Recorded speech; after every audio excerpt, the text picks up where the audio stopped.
Hey, pre-notification gang.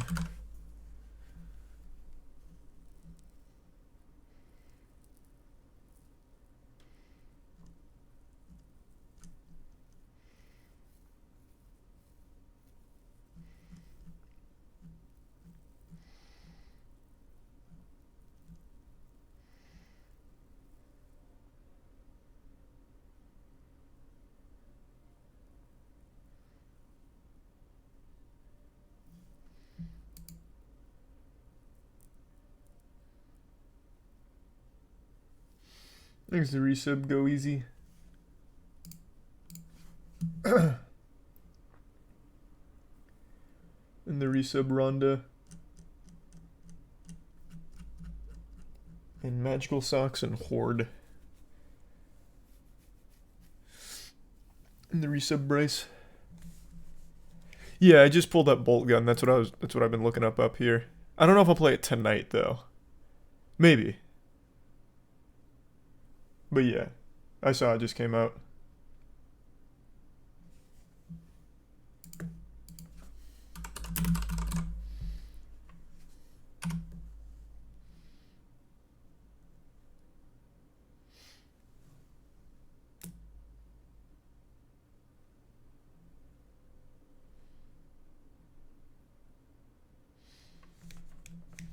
Next issue of Godslap will be early July. I double checked. So issue 4 will be early July. But the anime opening comes out in 2 days. There's the resub Doink, Peanut, Juston, Pizza, and the Bits Fried. Or the Prime Fried, Inkman, and the Bits Arrow, Mac, and Karja. No, I didn't see that, Mac. That's pretty cool, though. And no, I haven't heard of that one, Arrow. Thanks for your Subflux Street, Magnus in Maine, and Kaze.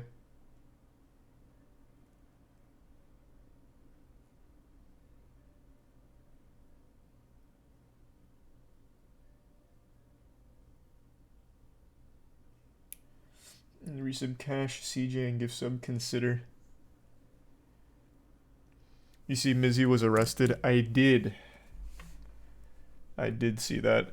Whether or not he's going to get any actual consequences, Lord only knows.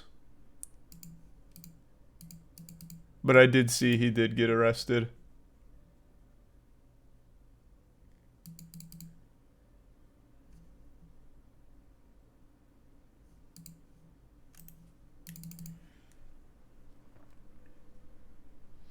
Mizzy's the prankster.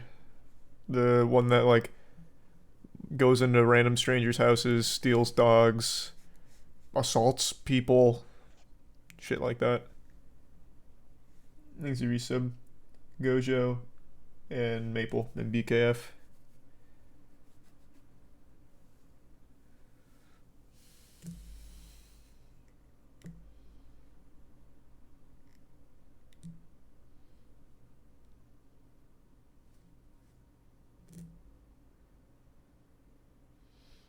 Thanks to resub, Nate and Carter. Well, you just reminded me. I wanted to do something real quick.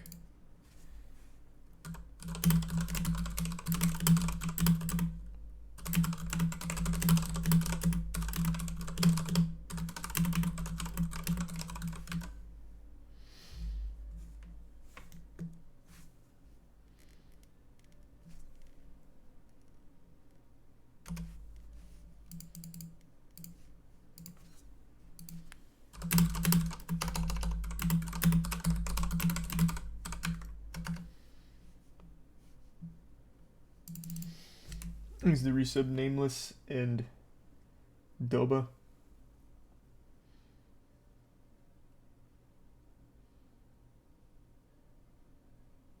Oh, that's right. The new Jujutsu Kaisen trailer came out. I meant to watch that.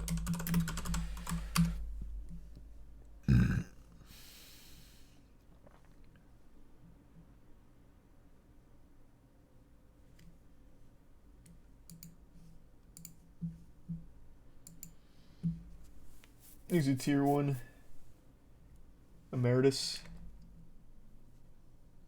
Oh, and King of the Flower Moon. Right, right, right.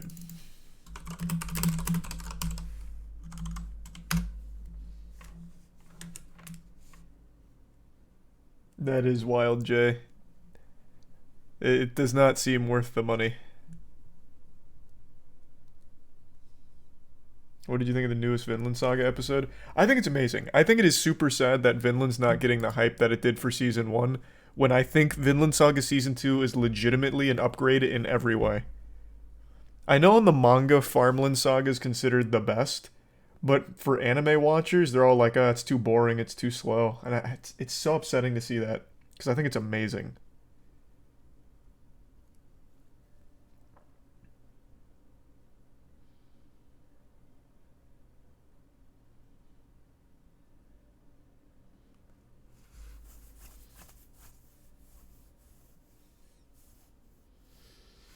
Any plans to get your comics into comic book stores? The comic industry is slowly dying, and I would like to read your comics, but I don't see them in stores. That's super sweet. We are in stores. Just not every comic store. But on the website, there's a list of all the stores we are in. Easy tier 1. Chum and the Resub Trav. Central, Frog, and Red Rock, and Justin. I wouldn't say that the comic industry is dying either, by the way. Unless you're talking about like mainline Marvel and shit, then maybe. Marvel comics haven't been slapping like they used to. They've been going through a bit of a rough patch, but like independent comics are kind of going crazy.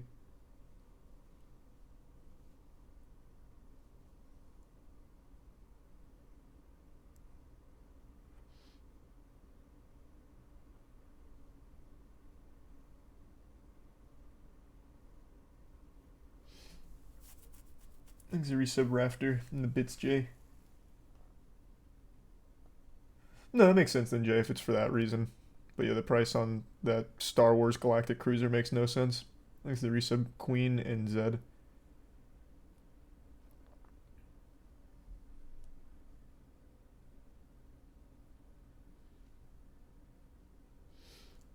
How long do you want Godslap to run for? Oh, we envision that as like a literally decades long story. Like we have an entire universe fleshed out there that would take me like a 10-hour stream to even get the basics through. Like we have planned that out for a long, long, long time. That one's a massive, massive story we want to tell in a huge universe.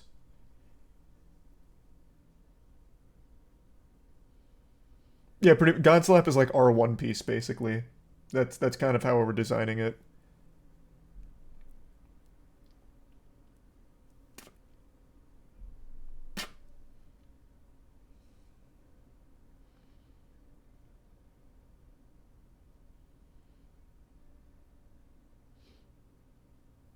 Thanks for the 10 gift subs, Shadow. Appreciate that. And the resub Blue and Shaq.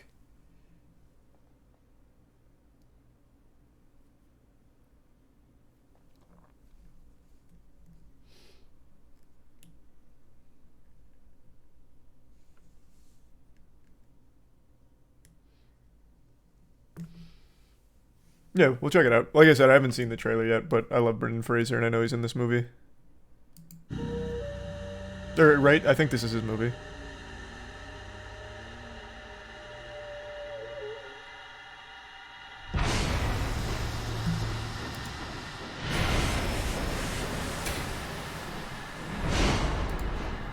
The Osage took their name from Missouri and Osage rivers.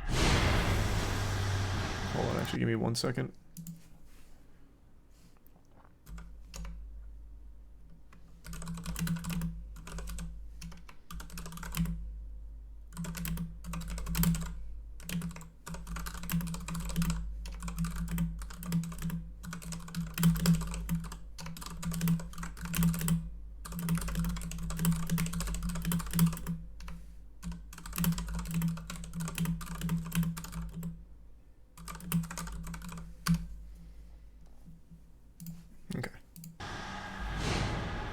And yeah, we're watching the Sony State of Play or whatever later.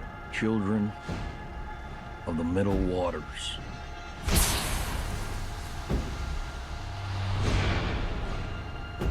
Move, said the great white father. There are many, so many hungry wolves. Can you find the wolves in this picture? Am I misremembering? Is this not the Brendan Fraser movie?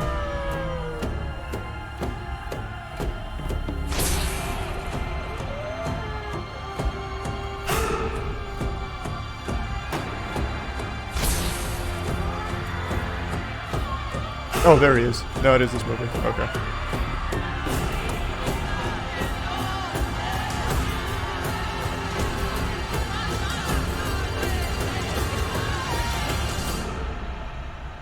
Can you find the wolves in this picture?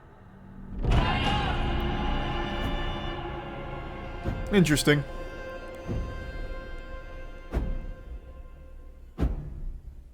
Man, that's so disrespectful. They don't even put Brendan Fraser in this for their big build. Maybe he doesn't have a huge role.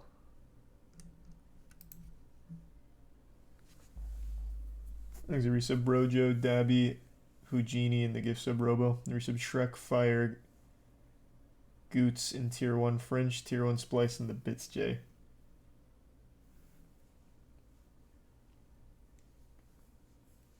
That's sweet, Jay. And I think we're still working on it. We're still trying to actively get out to more, but I appreciate that. I don't know if you like them, but did you see Bless the Fall is back? How serendipitous. Tiana just showed me their new song, and literally a month ago I went through their entire discography. Because I remembered Bless the Fall used to go hard, like To Hell and Back, Guys Like You Give Guys Like Us a Bad Name, shit like that. So I went back through all of their songs. Now a month later they released some new tracks, which is cool.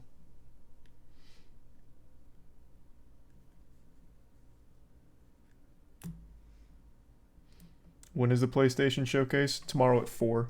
Thanks for the 5 gift subs, Fire.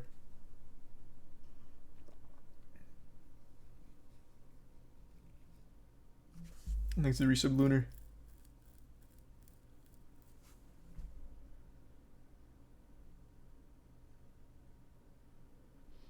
And the resub Fabi and Merlin.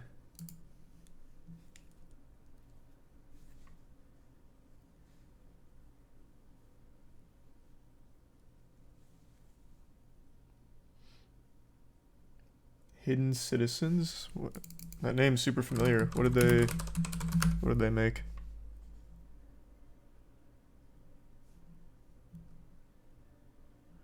I don't recognize them. I just recognize the name. I'll check them out later. Thanks to the resub Arrow, Merlin, One Shot, Ghost Lake, and the Prime Obama. And the resub Spoonie. You think Xbox can have a comeback in the coming years? If so, what do they need? I think they could if they just start making good games. Like, it is actually just that simple. Make good games. That's it. Like, actually just make good games.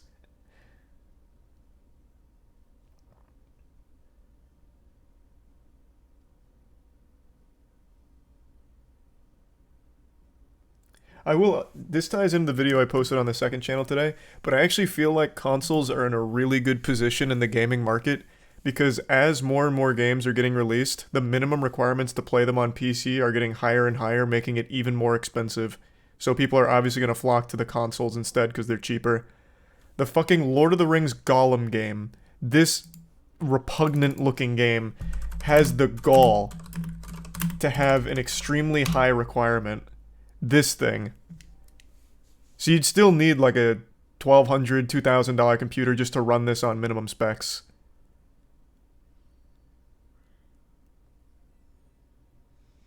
Developers just aren't bothering to optimize games anymore.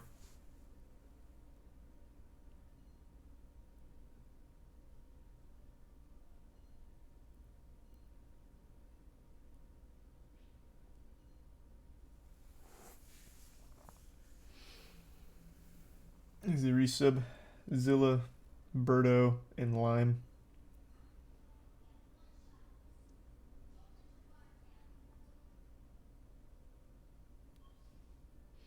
Oh, before we watch the Jujutsu Kaisen trailer, what's going on in Warframe? Someone tried to tell me last night and I forgot.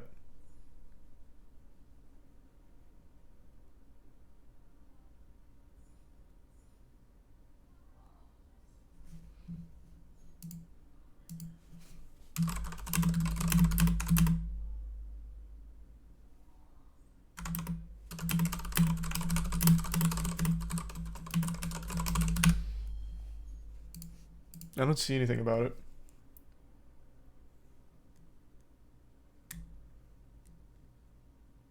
Thanks the resub Carlos and the Prime Tally. The resub Sharky. Oh, I meant to say War Thunder. Sorry, I got Warframe on the mind because I'm getting back into the grind. War Thunder. What's going on in War Thunder? Sorry, I meant War Thunder.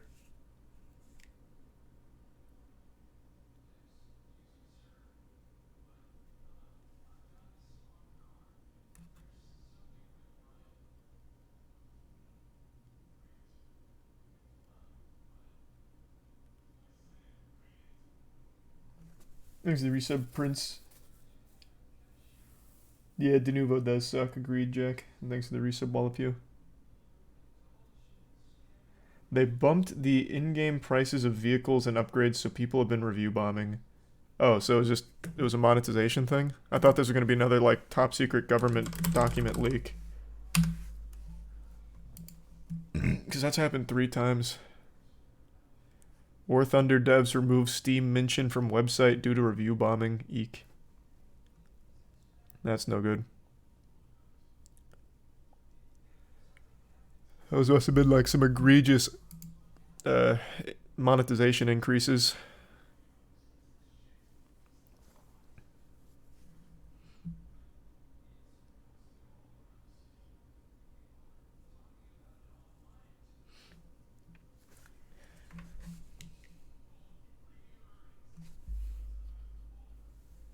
What do you think would be perfect without the live service and microtransactions? Oh, what game do you think would be perfect without the live service and microtransactions?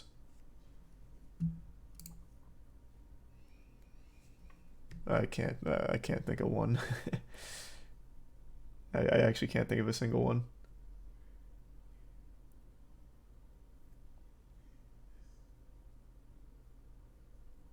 Nah, Destiny 2 needs to be live service. What the fuck? Destiny 2 is like the actual only good example of live service. The only thing I'd wish is they made bigger changes season to season as opposed to kind of just like filler content.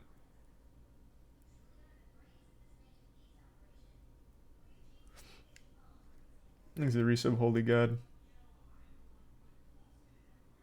And Decaf.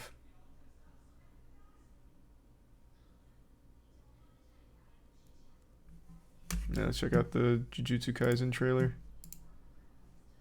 あの日から自分に言い聞かせている。私が見たものは何も珍しくない。周知の醜悪。Do they have English subtitles anywhere?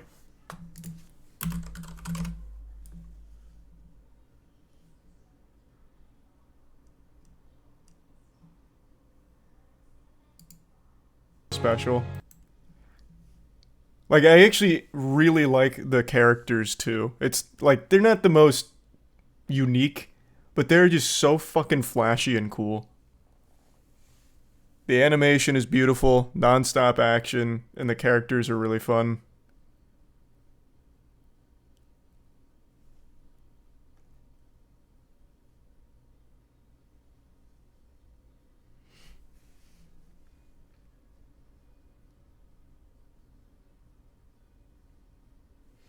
There's the resub Nox, Bones, and Geo, and Green, and Clarity, the prime random name.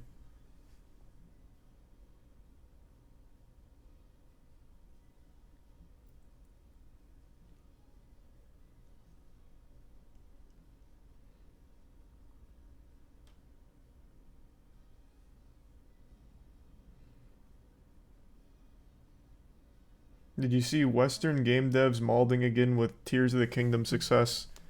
No, was it the Horizon devs again? They seem to really not like when other games do well. At least they didn't for Elden Ring. Who was mauling?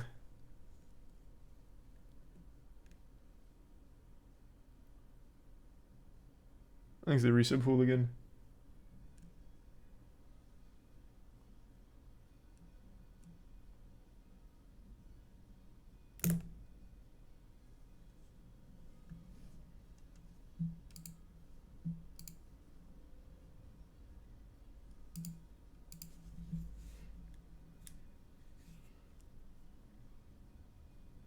Just the God of War guy. You talking about his tweet where he's like, game looks awful. And that's it? Wouldn't necessarily call that molding. That guy just, I don't know, he just turns his brain off in tweets. I don't know what to tell you. Thanks for resub, Jose.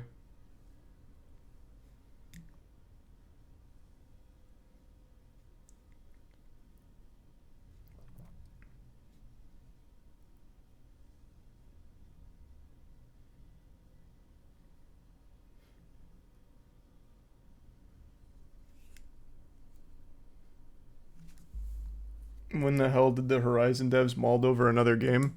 Well, when Elden Ring came out and it was going fucking crazy, some of the devs on Horizon went to Twitter and they're like, the UI is so fucking terrible, it's ridiculous that a game like this is getting the praise it is. They just kept pointing out that the UI is dated and then a couple other things. It just seemed very salty. But I mean, it's like blame your publisher for putting you head to head with Elden Ring. I mean, what do you expect?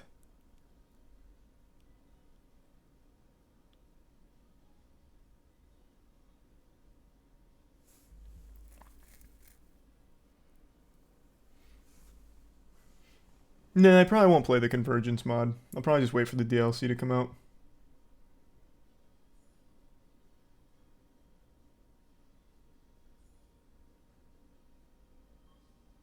Thanks for resub, Nate.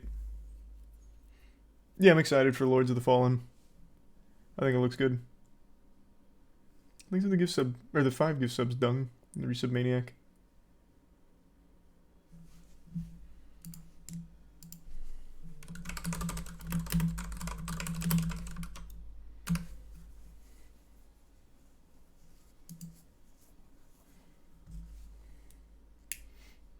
Thanks for the bit splice, that was wholesome.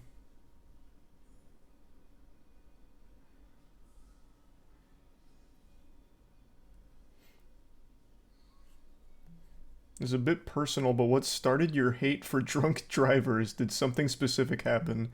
No, nothing specific, man, but it's like legitimately just the most needlessly dangerous thing you can do, not only for yourself, but literally every innocent person around you. Like, it's just, like, that has to be the most natural thing to hate. Most natural person to hate is a drunk driver.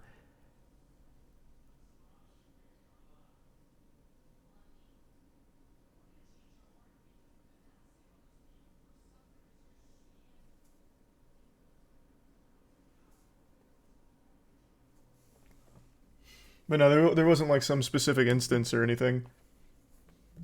I guess this isn't a specific instance, but I remember when I was in like middle school, and this was like at the height of Dare with like drugs and shit, which was highly inefficient. It actually just made drugs seem cool. They did have something similar that they brought to my middle school for drunk drivers, and it was like the opposite of Dare, where it made drunk driving seem like you were going straight to hell, and if you drank a single beer and touched a car, you'd kill somebody. And they interviewed some like, I think it was like a 16-year-old. There was like a 16-year-old who had drove drunk from like a party and killed a couple people in a crash. And this kid, like, he was destroyed. Like, he was fucking ruined. And it was so painful to watch, and that did stick with me. Like, listening to that kid tell his story, that was actually pretty powerful. But it's not like that's where the hatred for drunk drivers started. Like, that's just the most natural thing to dislike.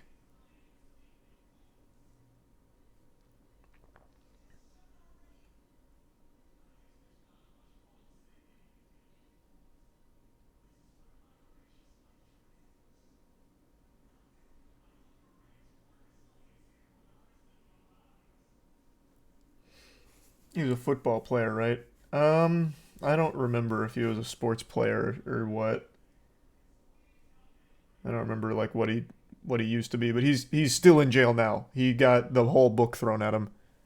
He will never be getting out of jail, and rightfully so. Thanks, resub, Kuya, Jaff, Fire Ice, Drew, and Seth. You see the guy who shot his roommate for eating the last Hot Pocket? No.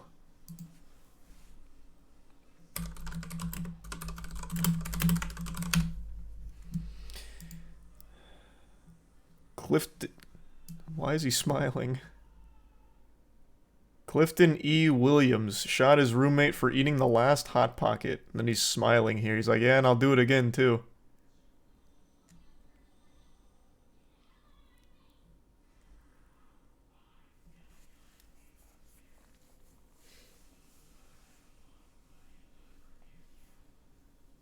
Oh, anything away from downtown Tampa, Arrow, for sure. That's going to be very expensive. I think they're still investigating Elkin from what I read last time, but I hope that you're wrong. Thanks to bits, Arrow and Kismet. And yes, I've seen it, Kismet. Thanks to resubs, Schizo, Tattooed, and Freddy.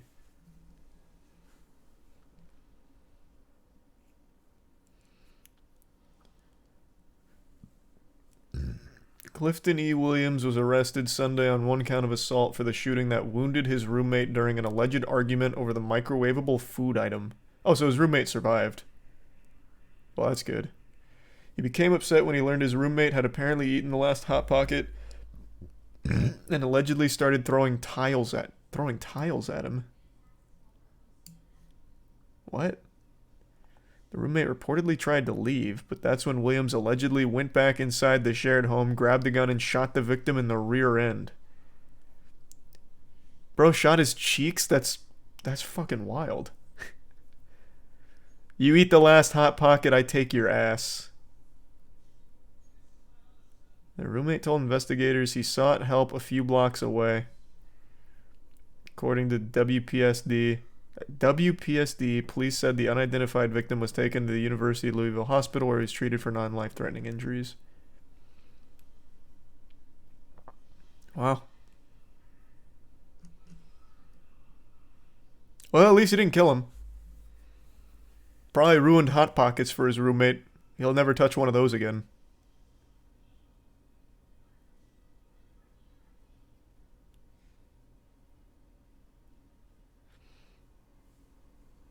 Thanks to the tier 1 ant.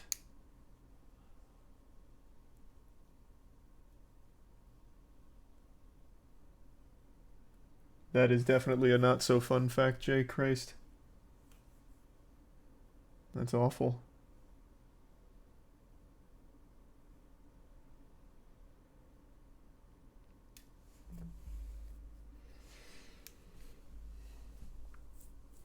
Can afford guns but not an extra Hot Pocket. Well, I don't think it was the financial aspect of it. It was the last Hot Pocket was eaten, and now he'd have to go out of his way to get another one, which made him mad. I don't think it was a money thing.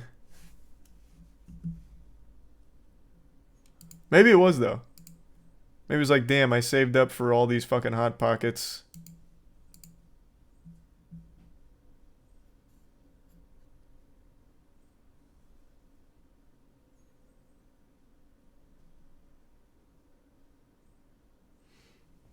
Thanks to the resub pill.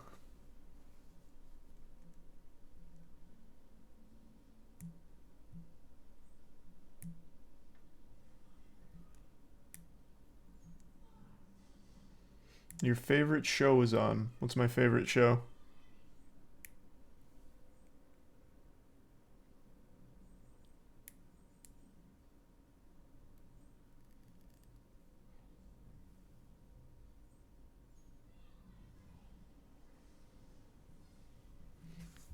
Thanks to the resub banana. That's wild, Jack. What the fuck? That's just wild.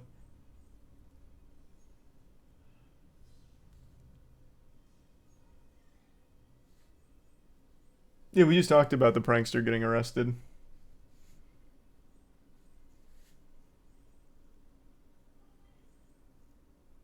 We talked about the Activision cease and desist. We briefly talked about it last night. I mean, I guess I can pull it up again.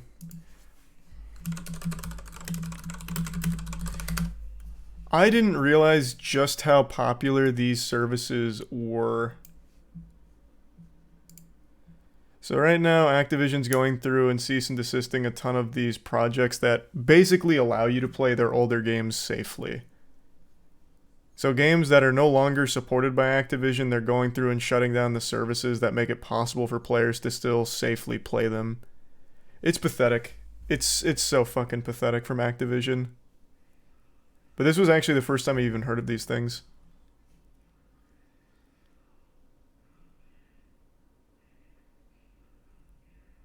That sucks for the community. It's terrible. Weren't they actually distributing ROMs and stuff? I saw like one Discord message from one of the projects from one guy who said that they'll include a ROM at some point, but I don't think that was confirmed. I'm not sure, but I did see like there was one of these projects that had one guy say that.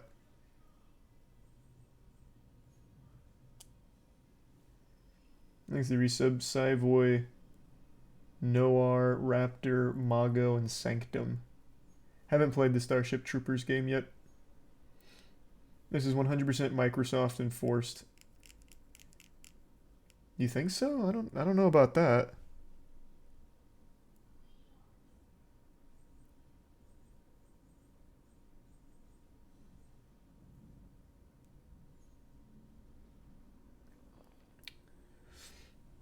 Nintendo just performed a 3DS system update after years of no support, only to make hacking SND. What?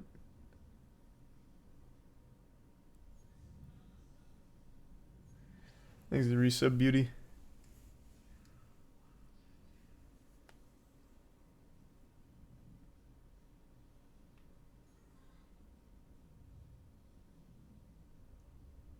I think companies are emboldened by watching Nintendo sue people. Nah, this isn't out of character. I vaguely recall they did something similar for I think it was not Overwatch. What was it? No. Was it? I actually don't remember now. I think it was Overwatch. It might have been. But this isn't the first time they've ceased and desisted fan projects. Thanks to the Bits Kismet and Abungi.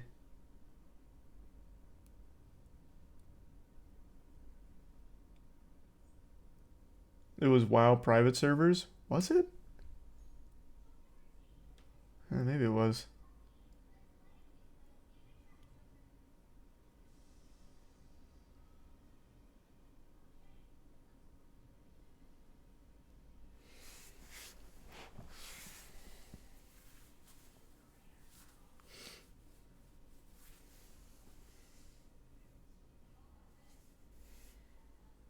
I did watch the Five Nights at Freddy's teaser. What are you talking about? Yeah, it was before they created their own classic servers. Oh, okay, maybe it was the WoW private servers.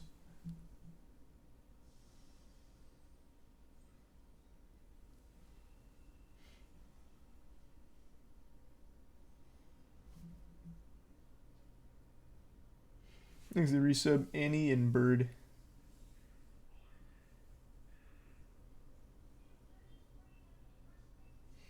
I'm pretty sure Rule 34 can't use Pokemon and Overwatch tags because of cease and desist. No, you're just very wrong. If you go to just like the basic Rule 34 site and sort by most popular, it's Pokemon. That's not even close. Or at least it was like a couple of years ago when we did that on the podcast.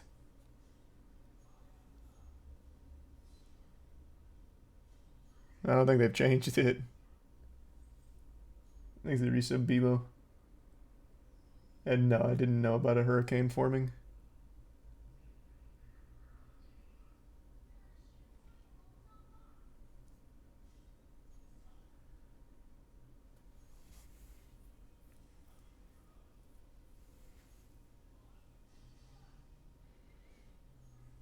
No, I think it's just straight up Pokemon arrow. You know what? I'll double check. Let's see. I'll go to Rule 34 right now.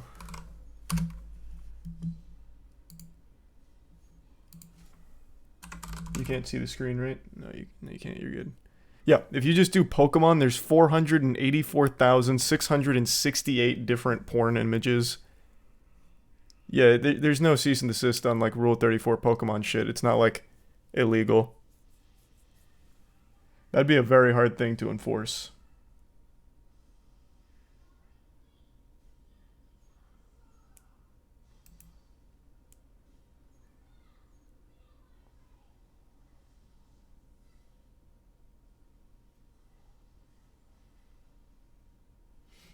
Easy tier 1 Argus.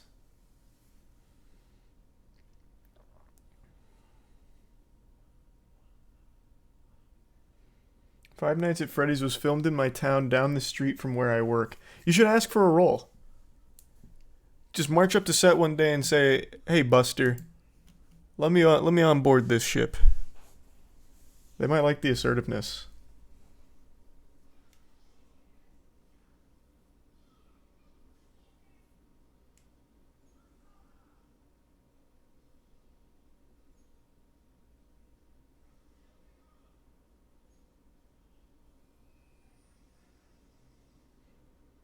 They're talking about Rule 34 Paheel. It's a different site. The tags are now Porkymon and Overlook. Oh, I don't know that site. Exit tier 1, Jolly.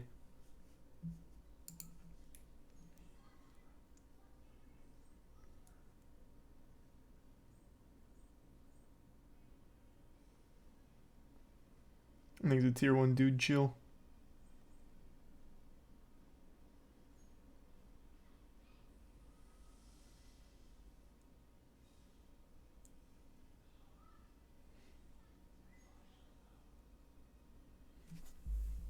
Oh, that's right. Tiana just told me about that. She got a notice about the Netflix sharing being enforced pretty soon. Looks like it's rolling out.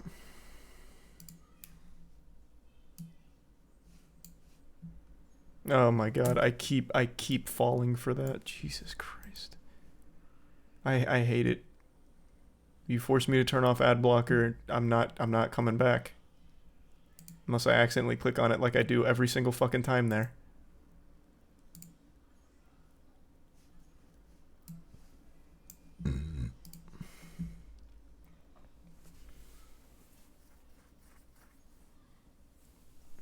Thanks to the bits arrow. Ah, gotcha. Didn't know that. Oh, so they updated the 3DS so that way you can't hack or mod in it anymore. Interesting. How are they going to enforce password sharing for Netflix on phones? Let's read.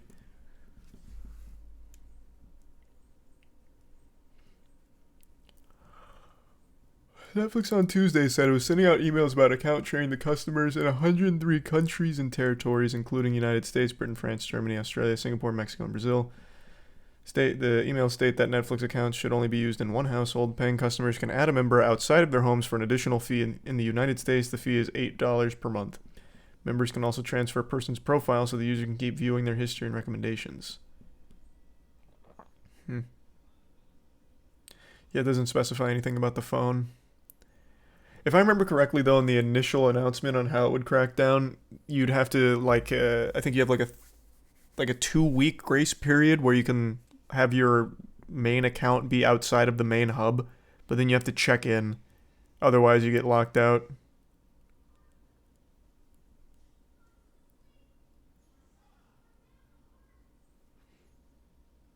Oh, it's once a month? Oh, I thought it was like every 2 weeks.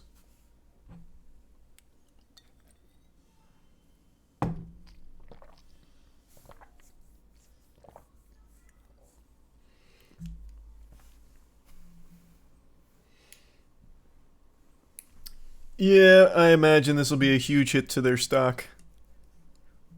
I can't imagine this will be received well. Even just the idea of it when they were floating it around a couple months ago was received very poorly. I can only imagine now that all the normies getting the email are about to have a fucking rude awakening on the Netflix changes.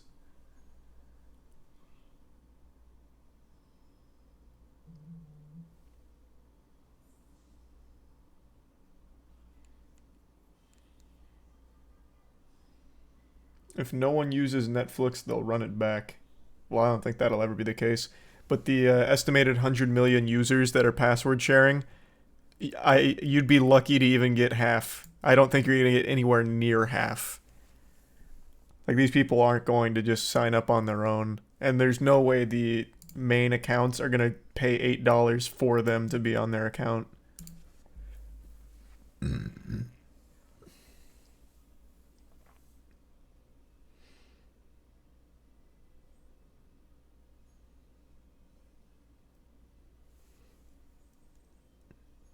Is Netflix still a thing?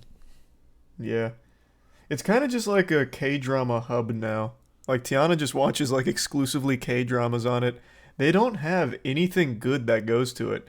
Their originals are fucking non-existent only when Stranger Things rolls around once a year. Everything else is fucking trash.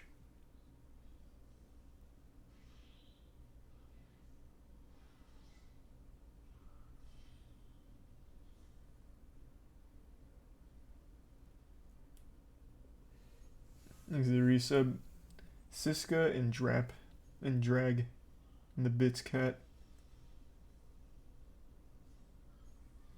Oh no, I didn't see that at all, Cat. That sounds terrible though. Sound like assholes. Was Extraction an original? Oh, they do have one good thing coming. I like the first Extraction. They have the sequel coming. But that's definitely not like a service seller. Extraction 2 is not exactly going to have people flocking to get $8 out of their wallet. It's just a silly... Oh, I did Extraction 8. It's just a silly, fun action movie. Oh, they got a new trailer. Tyler, you were clinically dead 9 months ago. But you survived. You fought your way The 45 back. Squid Game spin-offs are coming as well. You just have to find out why.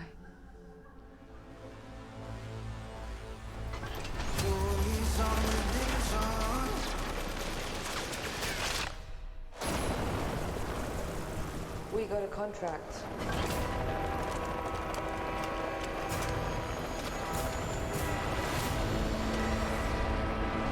Arcane is Netflix. Castlevania's also Netflix. Those aren't like yearly though. They're not annual. Request.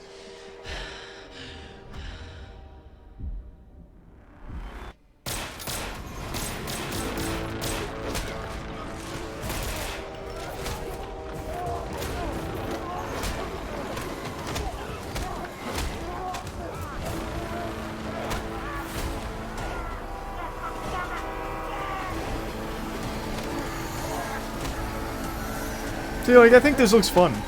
Nothing special, but just like a fun action movie. The first one was like surprisingly enjoyable. So I think they're just gonna double down on what made the first one enjoyable. Why did you come back for them? Do you know her? Tyler?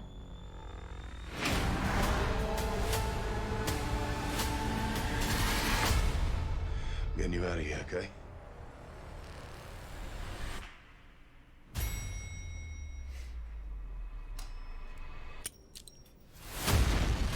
The old can't shoot the protagonist type deal.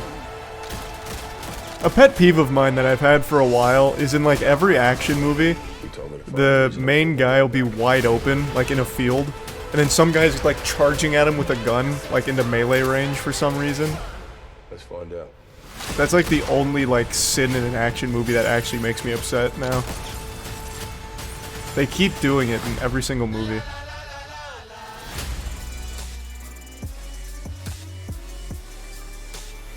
But yeah, I think that'll probably just be a fun, mindless action movie. Nothing to go crazy about though, and like sign up for Netflix for it.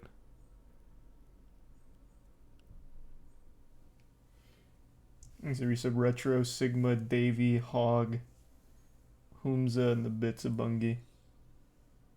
Oh, they do have the One Piece live action coming out at some point. Extra Prime blocks.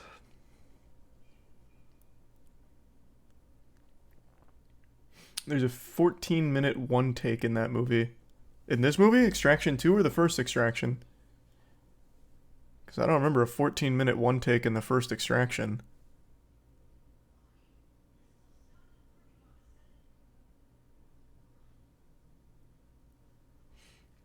Why would Chris Hemsworth react to a teaser for a movie he himself is in? I don't know. But I'll tell you what's even more baffling than that is the name of this channel, Still Watching Netflix. That makes me feel like the service is absolutely on its way out. You have to like reassure people that there's still those of us out there still watching Netflix.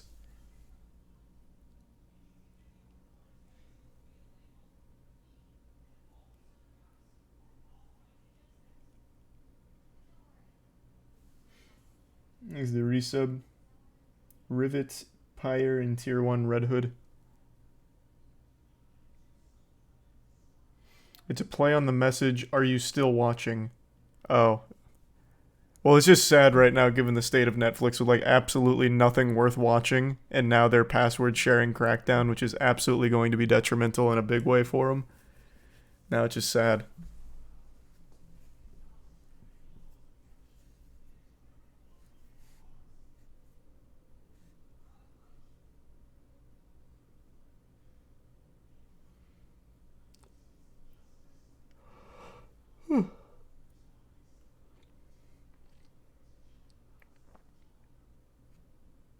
You think people will just find ways to watch for free now? Probably, I imagine, or just not bother. I don't think their catalog's strong enough to have people fucking like frothing at the mouth trying to figure out how to watch it.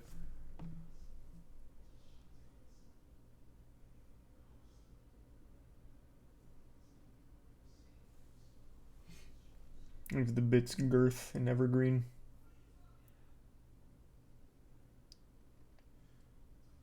The student at the center of the UC Davis stabbings was fighting with his lawyer on the stand and kept demanding that he be able to represent himself. Holy shit. And no, I haven't seen that Evergreen.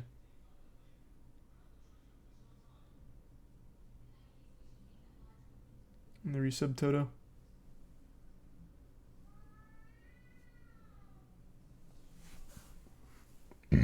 I've been playing a little bit Toto. I made a runic deck because I wanted to try this stupid deck out with it. It's a prime enemy. It didn't do very well. You see the Inside Edition video of the elderly guy that tap danced his way out of a traffic ticket.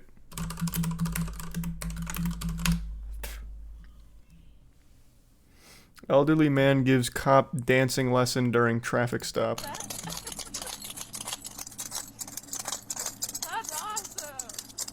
This man danced himself right. He's dancing for his freedom right now. Body cam from a police officer in Pickens, South Carolina, shows how the roadside performance went down.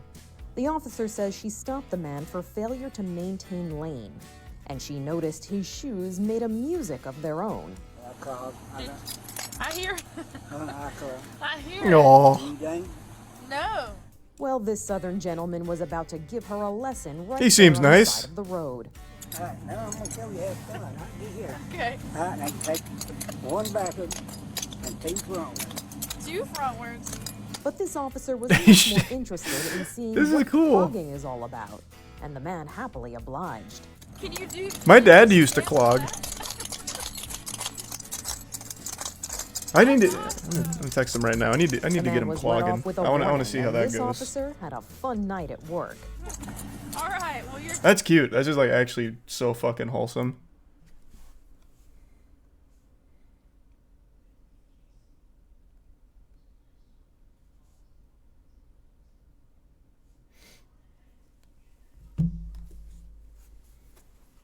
Here's the Bits Milk and the resub Zolotl.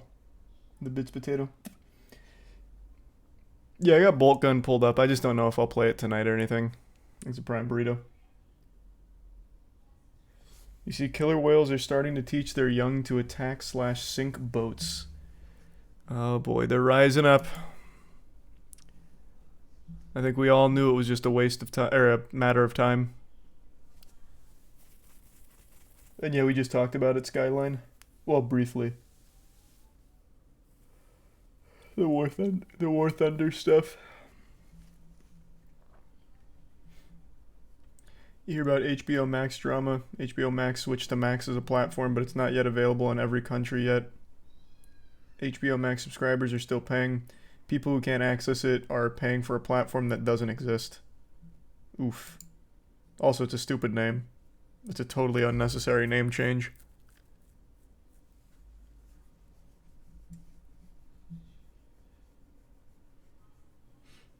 I did not see Kitchen Nightmares is coming back. That's cool, though. Thanks, Resub Ted.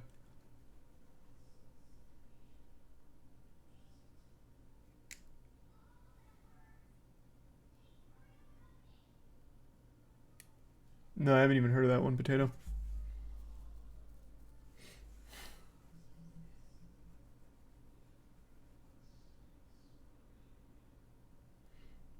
It's because people were confusing the channel for the streaming service. Is that really such a bad thing? Wait, actually I'm confused. What do you mean the channel for the streaming service?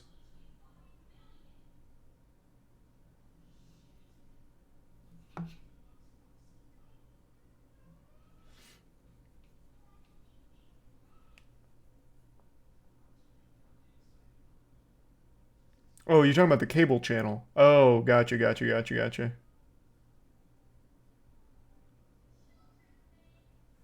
I see. Thanks, Arisa Bazarok.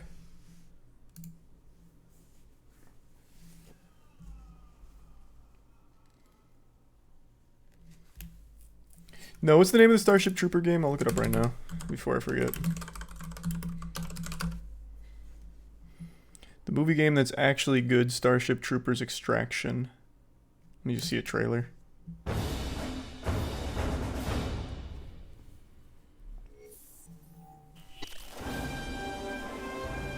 Exit Tier 1, enough said. Earth's best and brightest land on planet Balaka. The mobile infantry ready to engage against the bug menace. Elite Deep Space Vanguard troopers deploy state-of-the-art subsurface scanners to find the bug hives and win the day. Get on the line! The base is under attack! So it's just wave defense?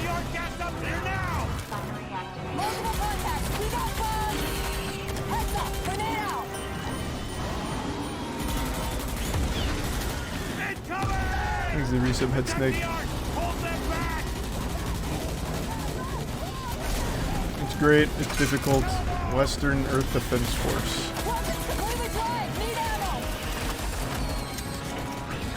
Like, do the weapons get crazy like Earth Defense Force?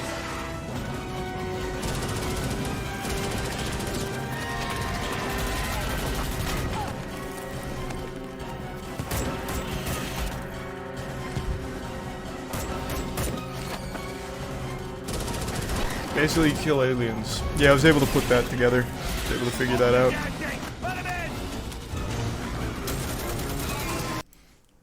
Yeah.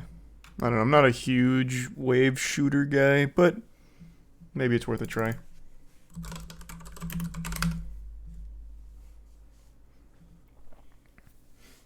Thanks, the resub. In, please.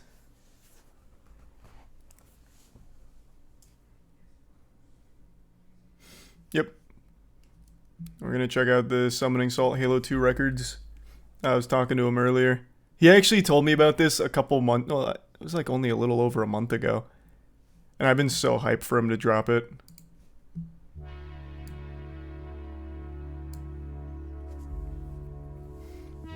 I still think Halo 2's got such a fucking good speedrun route. The tech in this game is amazing.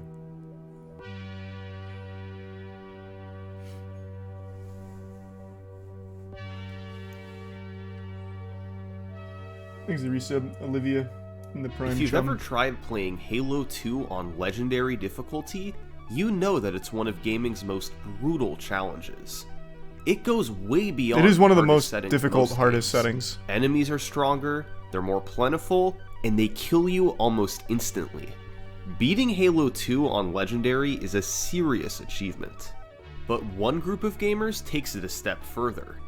They strive to beat Halo 2 Legendary as fast as physically possible, and through thousands of collective hours from the game's best players, they've taken the record to unimaginable levels. God, it's so optimized. This is the history of Halo 2 world records.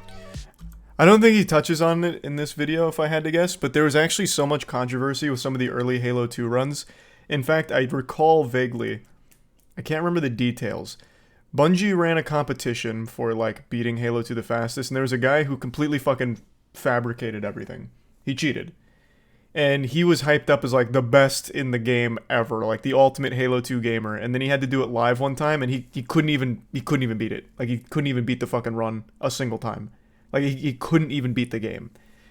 I can't remember his name, but it was such a great video on it. I think... who was it? I watched so much Halo 2 history like 5 or 6 months ago. Who posted that video? It was a great documentary. It was Rocket Sloth. Okay. Yeah, Rocket Sloth made a whole video on it. It's so good. There was a lot of controversy on like the early Halo speedrunning stuff.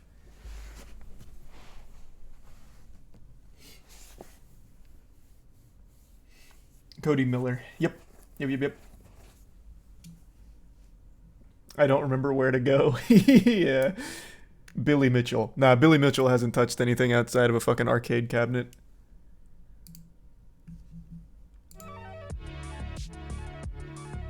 Couldn't have been Billy.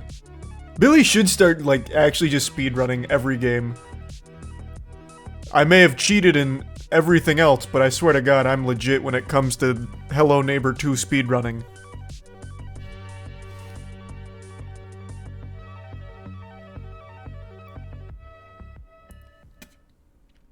And now a word from this video's sponsor, Xbox Game Pass. Speedrun RuneScape. Valheim is now available to play on Xbox with Game Pass. And to celebrate, they're hosting a new speedrun competition. And you can participate right now. Here are the rules.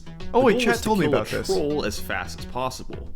Timing starts when the character takes their first step and ends on the frame the troll dies. It feels like it won't be that hard. It must be on a new game with a new Viking, using the World Seed Game Pass, and it must be a solo run. All exploits and glitches are banned. The fastest 3 submissions will receive special rewards blessed by Odin himself. 1 of 3 custom controllers. To participate, upload a video of your run to YouTube, Twitter, Instagram, or TikTok. Charlie, do it. The title must include hashtag Game Pass Valheim Speedrun, and the video must be from your Xbox. The deadline is 5:59 p.m. Pacific Time on May 27th. See if you can enshrine yourself in speedrunning history. This is a great sponsor. Whoever was in charge of this sponsorship really fucking nailed the placement here. This fits right at home on a Summoning Salt video, and that is like an actual great challenge. I think that's cool. There's hundreds of high-quality games like Valheim available on release day. Thanks to the bits deal. Discover your next favorite game with Xbox Game Pass. And the resub Lauren. And not like a full lore video. Halo 2 has had a thriving speedrun scene ever since its release in 2004. Players competed on both individual levels and the full game on each of the 4 difficulty modes. He's a tier 1. While all these records were lowered over time, the most prestigious one was the full game Legendary speedrun, thanks to its incredible difficulty. Halo 2 Legendary was featured at GDQ events, and videos were shared all over the internet. It was a very popular speedrun. But the actual record timeline is another story. From 2004 through 2014, Halo 2's legendary world record was near continuously held by one player, Mr. Monopoly. Yeah! Monopoly became synonymous with Halo speedruns, holding records and playing the game at live events. But the timeline of the world record itself isn't all that interesting. Monopoly got the Halo 2 record in 2006 and remained dominant for the next 8 years. Great run. However, in June 2014, the Halo community got a big surprise. 343 Industries announced Halo the Master Chief Collection. And the bigger surprise was the fact that it didn't work. Well, I guess actually all the campaigns worked fine. They were just the multiplayer didn't function for like 5 years. A compilation of all the mainline Halo games.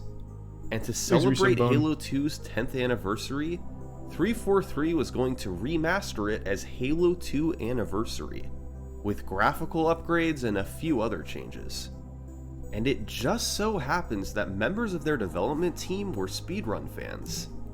Big enough fans that they flew out Goat Rope and Monopoly, top speedrunners for the first 2 Halo games, to help playtest the games a few months before their release. That's pretty cool. They spent about 20 hours playtesting, then sat down with 343's franchise writer to name achievements after top Halo speedrunners. And fittingly, that's actually the super achievement cool for beating Halo 2 Legendary quickly enough, monopolized. It's clear that from the get-go, 343 Industries designed Halo the Master Chief Collection with speedrunning in mind. While most of the games included were essentially identical to their original release, Halo 2 Anniversary was sufficiently different that it became its own speedrun category. So, right at the game's release in November 2014, players began running Halo 2 Anniversary. Monopoly and a runner named HockeyFan48 traded the legendary record back and forth in the first few days. But the first run we're going to look at came a few weeks later. Halo 2 Legendary, completed in 2 hours and 17 minutes, by none other than Mr. Monopoly. First off, Monopoly went into this run expecting to die. A lot. That's where the world records always happen. To have a deathless playthrough of Halo 2 on Legendary, unless you're going slowly and being extremely careful.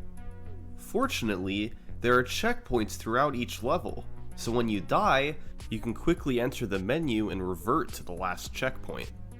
But Monopoly didn't have to worry about dying too much in the first level, the Armory, which is essentially a 2.5 minute cutscene that serves as a tutorial. Given the length of the run, we won't talk about every level in depth right now, but Cairo Station is the first real level, and Monopoly did his best to move quickly and ignore as many enemies as possible. When he had to fight them, he tried to clear out the elites quickly with an overcharged plasma pistol shot, then a headshot from the battle rifle. He also there is a huge difference in the route, by the way, between Classic and Anniversary. This was like in the bounty, when we did the bounty for the skulls and all of that. In Classic, Cairo plays very different. You don't have to bother with this because you can do some wall clips fundamentally where you can skip. So what you saw right here, in Classic, what you can do is you can bounce into this box a lot to fuck up your hitbox and then walk right through that wall and skip like half that. And you can do that I think it's 2 more times in that level and you basically get to the very end. In Anniversary, you can't. You can no longer do the hitbox adjustments. Shot, but still had to. So Anniversary's got a lot more fucking tender love and care you gotta give to the combat. Next up was Outskirts, which has a famous intended trick from the developers. By doing a series of grenade jumps, where you throw a grenade and time a jump to get a boost upwards, you can get on top of the buildings and make it out of bounds. This lets you skip fighting a long wave of enemies on the ground. The second half of the stage involves a lot of driving, and Monopoly switched to the Warthog since the Marines soak up a lot of the damage and let you live longer. Galaxy. Eventually, Monopoly arrived at the Oracle. This is one of the longest levels in the run, with wave after wave of enemies to fight through. But he had tricks to help. On the elevator, you're normally supposed to slowly ride it all the way down. But you jump off into the side. If you wait for a death box to despawn, you can fall off the edge and land on the precise spot you need to continue the level. The rest of the level was a lot of clearing out enemies, and 5 deaths to go along with it. Delta Halo is one of the most broken levels in the game. This level's so fucking good. He started by jumping on the hillside to get on top, then hitting a trigger that allowed him to progress and continue on top of the hill. He then got in a ghost and was supposed to activate a bridge to get across this gap. But instead, he did this. It turns out, a grenade is strong enough to boost vehicles as well, and Monopoly was able to save half a minute. The next level is called Regret, and it features one of the biggest tricks in the run, Early Gondola. The intended route at the start is to work your way around the structures and platforms, then land on the middle platform, which acts as a trigger to send the gondola away. You can't ride it yet. After killing all the enemies, another gondola begins to come toward you, and once it arrives, you can hop on and ride it to progress through the level. It'd save a lot of time. super jumps are still in Halo 2, even in Anniversary. You can still super jump. But as soon as you get near it, there was super jumps in the Halo 2 Anniversary route at one point. I don't know if they ended up making the entire lifespan of the run though. But there were two like big super jumps you'd use. It's gone.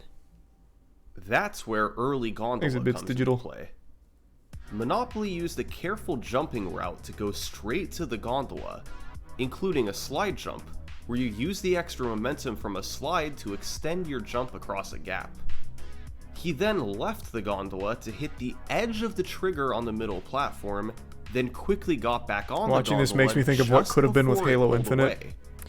It's best not to think about it. He had to avoid dying on the way from the enemies that spawned, but once he was in the clear, he had saved 2.5 minutes by not having to wait for the second gondola. Now, he did die 6 times throughout the level, but using early gondola at the start was able to make up for most of that. 6 deaths. A few levels later came Gravemind, the longest and most notorious level in the run. To get an idea of what I mean, this is how the level begins on Legendary. Wow. And to clarify, such a good level. Monopoly knew this was coming. Even so, he struggled to take cover in time. And it's a good representation of the rest of the level. There are enemies everywhere, and Monopoly had to strike a balance between keeping moving and trying to stay alive. Gravemind ended up taking him over 26 minutes, and he died 34 times. Oh! He did have some tricks to help out, like jumping into a sloped rock so he could go out of bounds and walk above long hallways. This helped him avoid fighting certain enemies. Makes you far away. Monopoly also used a trick called corridor deload. During reinforcement battles, he stood in precise spots between waves to fool the game into thinking he was out of bounds, so the enemies didn't detect him and never spawned in. But even with tricks like this to help, he was overmatched. He died all throughout Gravemind, but eventually he did make it through. After a couple shorter levels in Uprising and High Charity, Monopoly arrived at the Great Journey, Halo 2's final level. He was able to despawn the Wraiths by simply driving away from them and hitting a checkpoint, and then went inside with this one's pretty free. He died several times while trying to navigate through, then got in the Banshee to wait and enter the final section of the level. Once inside, he took out the enemies, took out the final boss, and the run was complete. I'm actually a little surprised Summoning Salt didn't touch on this glitch. I guess this is going into with the assumption that you know the glitches, because there was, like, you're not usually supposed to have the Banshee there. So what you have to do is when you get the Banshee, you, like, drive it into the side of the building, you just fucking wait for the Scarab to come through and trigger the cutscene, and then when the cutscene triggers and you start the final fight, the Banshee clips into the side there and you can just pick it up and ride it. It's cool. All the glitches in Halo 2 are so fucking cool. Monopoly died 66 times throughout the game's 14 levels, with more than half of those coming in Gravemind alone. That's Halo 2 on Legendary for you. But to be fair, Monopoly was at a disadvantage. He was the Halo 2 Classic record holder, and this was Halo 2 Anniversary. That meant adjusting to slightly different physics, tricks, and enemy behavior. Monopoly is one of the best to ever play Halo 2, but 66 deaths obviously wasn't the end goal. Yeah, there's a lot of room for improvement. He left the Halo 2 Anniversary record up for grabs, as after this run, Prime Auto. He went back to playing Halo 2 Classic. In fact, that's what most of the community did. Despite Halo 2 Classic having a history dominated by Monopoly, it remained the more popular speedrun. And there's a specific reason why. See, when 343 remastered Halo 2, they based it off of a patched version of the game. As a result, many glitches from the original game weren't present. It may have seemed like a good move at the time, but for speedrunners, these glitches were used all over the place. So, since Halo 2 Anniversary couldn't be optimized like Classic could, many runners simply ignored it. That being said, it wasn't completely abandoned. A community of runners still played Halo 2 Anniversary, trying to better optimize the run with fewer deaths and faster movement. Numerous world records were set, and the time came down quickly. But sadly, from 2015 through 2017, nearly no legendary world record videos survive. Nearly no work was done on the game at the time either, in general. Especially ones that were world records. Twitch automatically saved them as past broadcasts for a while, but those eventually were deleted, and no records were ever highlighted or uploaded to YouTube. Although we can't watch these runs today, we do thankfully know what the timeline was. Here's what survives of the early Halo 2 Anniversary. We had to go to the ancient texts for it. In early 2015, speedrunner Cr1tikal set a series of world records, ultimately taking the time to 2:03:58. Cr1tikal was a former competitive Halo player, and got into Halo 2 speedruns after seeing the speedrunning achievements that 343 added. He spent a few months playing Halo 2 Anniversary, lowered the record, then moved on to playing Halo 2 Classic. A few months later, Andy's Mountain came along. He got into running the game the same way Cr1tikal did, seeing the speedrun achievements and trying it out Achievements himself. were such a cool thing And back in the day. Throughout June 2015, he took the record from 2:03 to 2 hours flat. Finally, a few months later, Nazar23 took the top spot. He was big into speedrunning individual levels, especially Regret, setting numerous records there for Halo 2 Anniversary. He didn't have much interest in running the full game, but eventually, he was persuaded to try it. And Nazar23 wound up getting the first sub-2 hour run in the game's history, later lowering the time to 1:56. Late in 2016, a pretty big change was made. The community voted to subtract loads from the final time, since they could vary slightly from runner to runner. That took about 6 minutes off of all runs, meaning the world record was now retimed as a 150. And about a year after this change, one final record was set, a 149 from speedrunner Jervalen. Hey, Jerv! For a few months and saw his chance to take the top spot.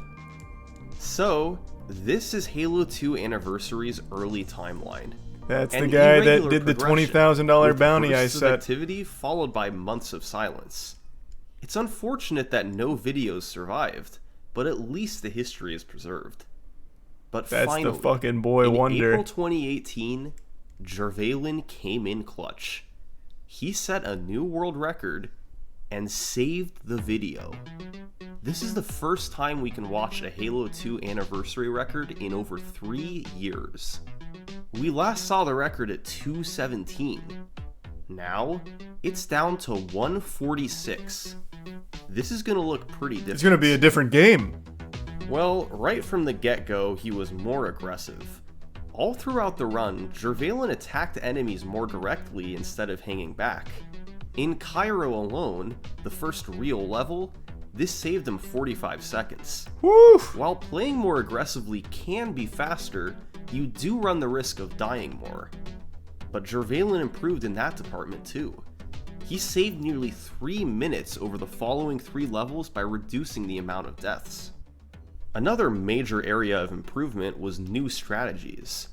Many of these had been slowly implemented over the last 3.5 years, but this is the first time we can see them in a run. And some are pretty huge. They're all huge. In Oracle, Jervalen sent the elevator up, then got underneath it and sent it back down. Yep, and that shoots you to the top. Was him being launched into the air, shooting through the elevator shaft to the top rather than having to ride it. This saves 10 seconds on its own, but also has an important side effect. You get to be invincible. Makes you invincible in the elevator shaft, and since the elevator never reaches the top, the trigger to take your invincibility away is never hit. So, you're invincible for the remainder of the level. This trick is called the pressure launch, and was found by none other than Mr. Monopoly. Delta Halo was also drastically changed. The level has 5 triggers that must be hit, and Jervalen was able to hit them, then work his way out of bounds to take shortcuts. As long as he activated all the triggers, he was able to scale mountains and cut corners all day. He did this more than Monopoly did, and was able to skip fighting many enemies. But the biggest strategy overhaul came in Halo 2's final level, the Great Journey. You need to get the Spectre inside the final room. Normally, that's the not Johnsons, possible, since the Spectre travels on the ground and the door to enter is high in the sky. But by parking it in a safe space earlier in the level, then hopping back in later and riding along the right side ridge, you can stop on top and wait for the Scarab to break open the door. The ending trigger extends out of the building, so you can precisely let the Spectre drop down and fall into the cutscene. If done properly, the Spectre will survive and make it inside. And once there, you can perform one of Halo 2's finest tricks. Love this one. Johnson cloning. Johnson, one of the AI Marines, is able to repeatedly lower the final boss's shield so you can inflict damage. Johnson only shoots the boss so often, limiting your abilities to damage him. So, let's find a way to create more Johnsons. By forcing Johnson to get in the Spectre, the game detects he's not in the level and spawns another one. That's so good. By forcing that Johnson to get in, the process repeats. And you can create infinite Johnsons, God damn right. Each additional one costs more time. Eventually, the game spawns one final Johnson, and you take the other 3 Johnsons to the middle platform in the Spectre. All 4 Johnsons attack the boss, his shields are lowered more often, and the fight is complete in a fraction of the time. Thanks to Johnson cloning and other tricks across the run, Jervalen had a massive leg up on Monopoly. But the biggest difference wasn't new strategies. It was the amount of deaths. Monopoly died 66 times in his run. Jervalen died like 20, I bet. How many deaths did Jervalen have? 9. No! Jervalen's 146 didn't last on top too long. Even though much of the community was focused on Halo 2 Classic, there was still one top runner who kept his attention on the remake. His name was By Nails, and almost immediately, he began setting records in Halo 2 Anniversary. That May, he beat Jervalen's run by about 3 minutes. Ooh, there wasn't much in the way of new strategies, but there's a couple levels in particular where he saved big time. Quarantine Zone, the level directly before Gravemind, can be a major run killer. The final 5 minutes are essentially an auto-scroller, but the first section involves doing some extremely careful driving. You have to go from room to room, dodging enemies as much as possible and hoping you don't get sniped. Deaths can be very costly depending on your last checkpoint, and although Jervalen died once, Nails was able to drive faster and avoid dying, so he saved a full minute. Now, on average, Nails did die more across the run, 11 deaths versus Jervalen's 9. But his deaths were less costly, and he played faster elsewhere. In Oracle, he had small time saves while in combat that added up to roughly half a minute. And in Gravemind, despite dying 5 times, he actually gained time over Jervalen. It's an important lesson in Halo 2 speedrunning. Deaths can be costly, Hammer and John. Yes, but if you're aggressive enough with your play, the time save from being faster can outweigh a few extra deaths. Nails had a great run, but as mentioned earlier, the community's attention was elsewhere. Without the glitches that Halo 2 Classic had, most runners just viewed Halo 2 Anniversary as a sideshow.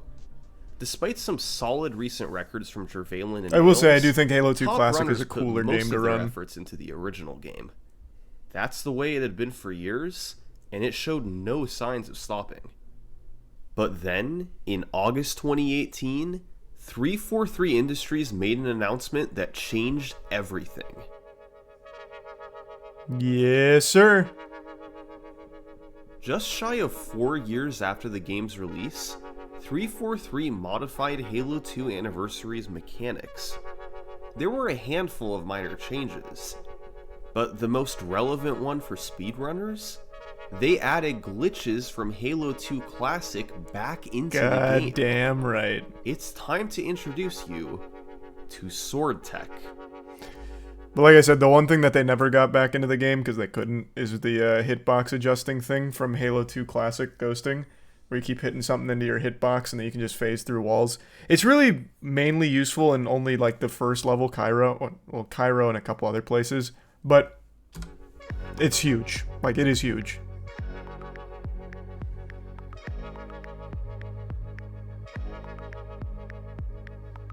When Halo 2 Classic was released in 2004, it had one particularly game-breaking glitch. You lock onto an enemy with a sword weapon, canceling, then switch to the energy sword, and cancel the animation of the switch by reloading right as it starts. This creates a 2-frame window where the energy sword turns into a long-range weapon and can lock onto that same faraway enemy. If you lunge in that tiny window, you'll go flying across the map. This can be done throughout the run, and variations can save even more time. There's Prime Grizz. You can jump while flying to get more air, and soar past nearby enemies by adding in a jump and action input. Bungie patched Cr1tikal out of Halo 2 in 2005, and when 343 remastered the game, they followed suit. But in 2018, with most of the speedrun community ignoring Halo 2 Anniversary, Cr1tikal was reintroduced. A rare instance of developers adding glitches intentionally. And it worked. 343W, very rare. Very rare. Began paying attention to Halo 2 Anniversary. Within months, it would surpass the popularity of Halo 2 Classic. But right away, it was clear that the world record would be shattered. Cr1tikal saves several minutes across the run. You not only gain time by flying through the air, but also reduce your odds of dying by skipping over enemies on the ground. The record wasn't going to remain at 143 for long. And in October 2018, the first world record with Cr1tikal was set. Cryphon. 137.25 by Cryphon. Yep, sounds about right. Cryphon did sword flying all over the run. A couple big ones were in Cairo, skipping having to traverse the outside sections. There were a few smaller ones in Arbiter and Oracle, but the most significant one came in Regret. Instead of having to slowly ride on the first gondola, you get to skip the gondolas. Cryphon got a bit over halfway through, locked onto a faraway enemy, and took off. There were a handful of other significant sword flies later, particularly in Gravemind. But Cr1tikal wasn't the only change made in the patch. 343 made slight modifications to the entire physics engine, making it more in line with Halo 2 Classic. So, one other broken mechanic was inadvertently added back in: butterflying. By getting an enemy in position right above you, you can melee and then cancel to preserve your momentum and travel around through the air. This is used in two major places.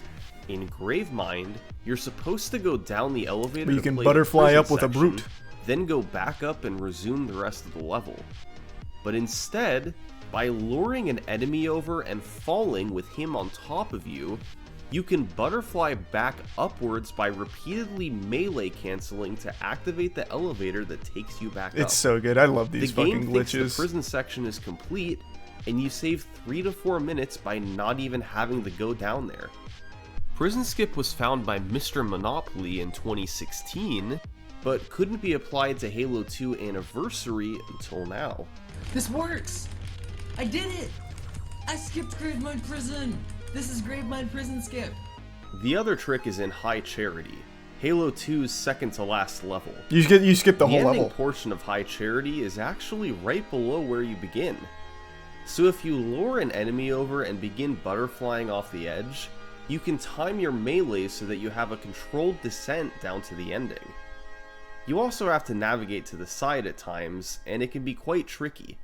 But if done properly, you'll skip playing the level and save close to 3 minutes. The trigger for high charity skip was found by a player named Nibre, while several others made the trick a reality. God, it's such a good trick. The modern setup was found by Monopoly.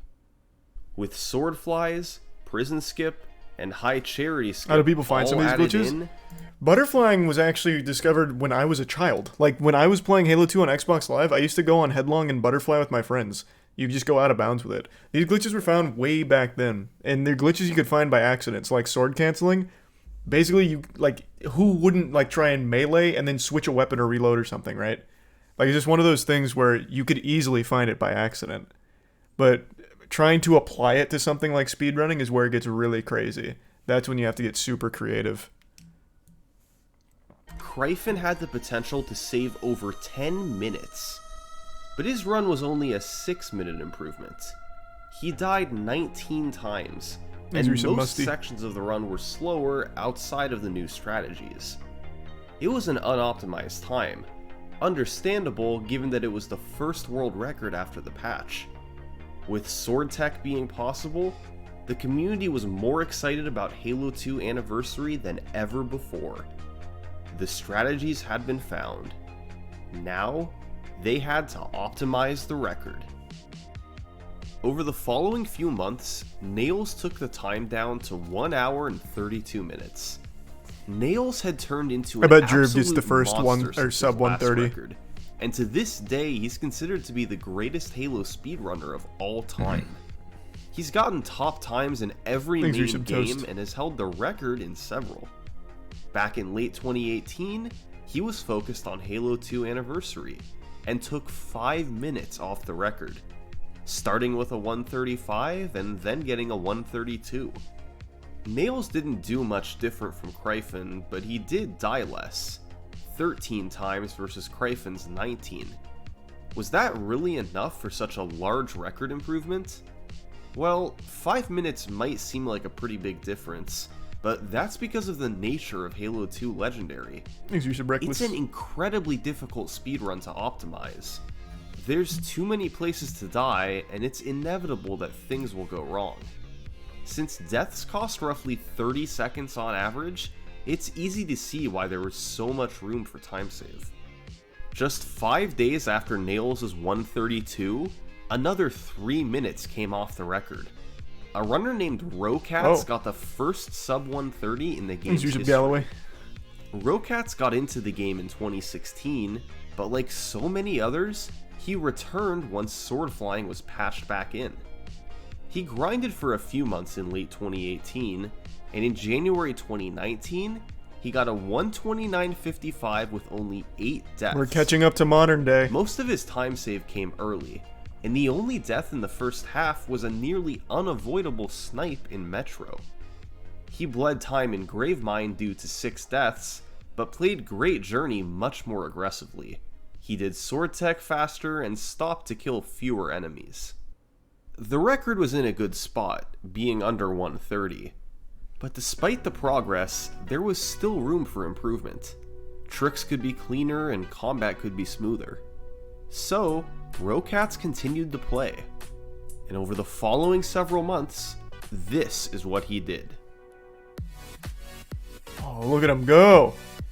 A man possessed.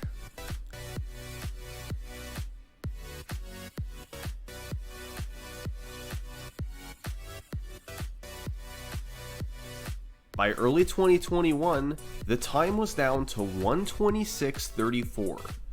A decent chunk of time save came from the Regret boss fight, where he had an extremely clean kill in his 126.39. You have to board him 5 times and reach a damage threshold each time.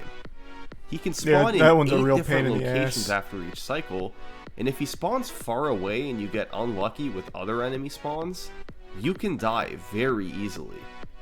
But in this run, Rocats had an extremely quick fight, with no deaths and close spawns from the boss.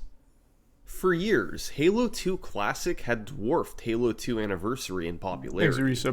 But how the turntables? Thanks to the patch, Halo 2 Anniversary had surpassed Halo 2 Classic. As expected, competition at the top started to increase. A player named Firebanch became the second runner to cut 130 in early 2021. But Rocats ultimately prevailed, getting a 124 in August 2021 with a faster boss kill in Great Journey.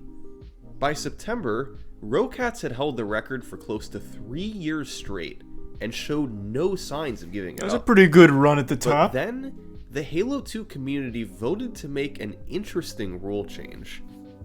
Rocats isn't allowed to play anymore. Halo 2 starts with a level called the Armory, which is basically a 2.5 minute cutscene. There's no enemies, and time saves are extremely minimal. It's pretty frustrating to have to begin every speedrun attempt with this level. So, in September 2021, the community set up a vote to determine if it could just be skipped, and all speedruns could start on level 2, Cairo. Many old school runners were against removing Armory, Puritans, and remain against it to this day.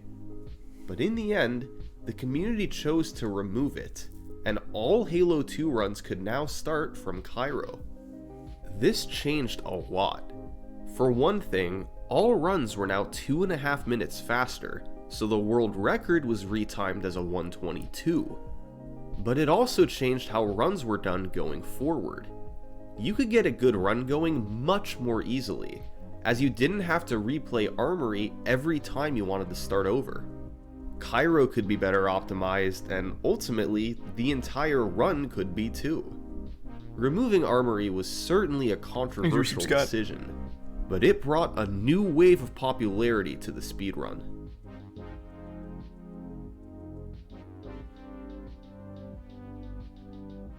A couple months after the rule change, is there speed tech that you got hate a great run going. In Halo? He hadn't held the record in over 3 years. In general, but he was going to have a chance at this. He saved a big chunk early in Cairo and never looked back, slowly gaining time over the following levels. The important Swordflies and Regret went well, as did the boss fight. And after a gold split on Cr1tikal, he was nearly 2 minutes ahead. Woo! And on pace for a 123. He entered Quarantine Zone, 5 levels from the end. But then...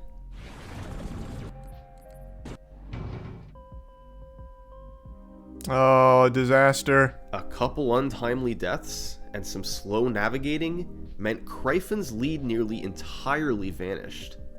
His world record chance was gone, but he still got a nice personal best out of it. That's tragic. But Rocats had better look out. With Armory being removed from timing, other runners were more determined than ever to get the world record. In particular, there were 3 of them. Cr1tikal was in second place, and we've seen how much potential he had. He'd been dominating Halo 2 Classic for years, and with a better Quarantine Zone, he would have had the Halo 2 Anniversary record as well. In third place was a runner named Sinister. He'd been running the game for a couple years, slowly lowering himself into world record contention. And while he was still 5 minutes behind the record, he had the potential to get it with a really strong run. And finally, there was Zoo. He was originally a Halo 3 runner, but later started focusing on Halo 2 Anniversary with Cr1tikal as his mentor.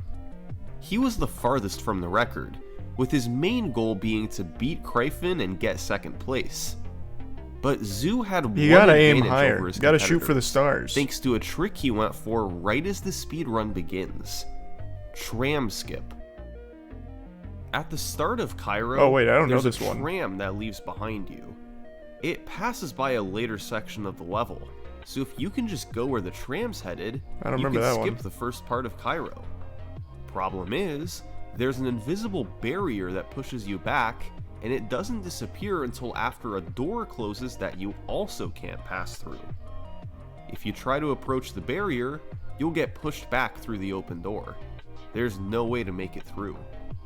Well, in 2019, Nails found a way around this, and in 2020, Monopoly improved upon it with an easier method. You start by shooting your teammates until just before they turn and aggro to you.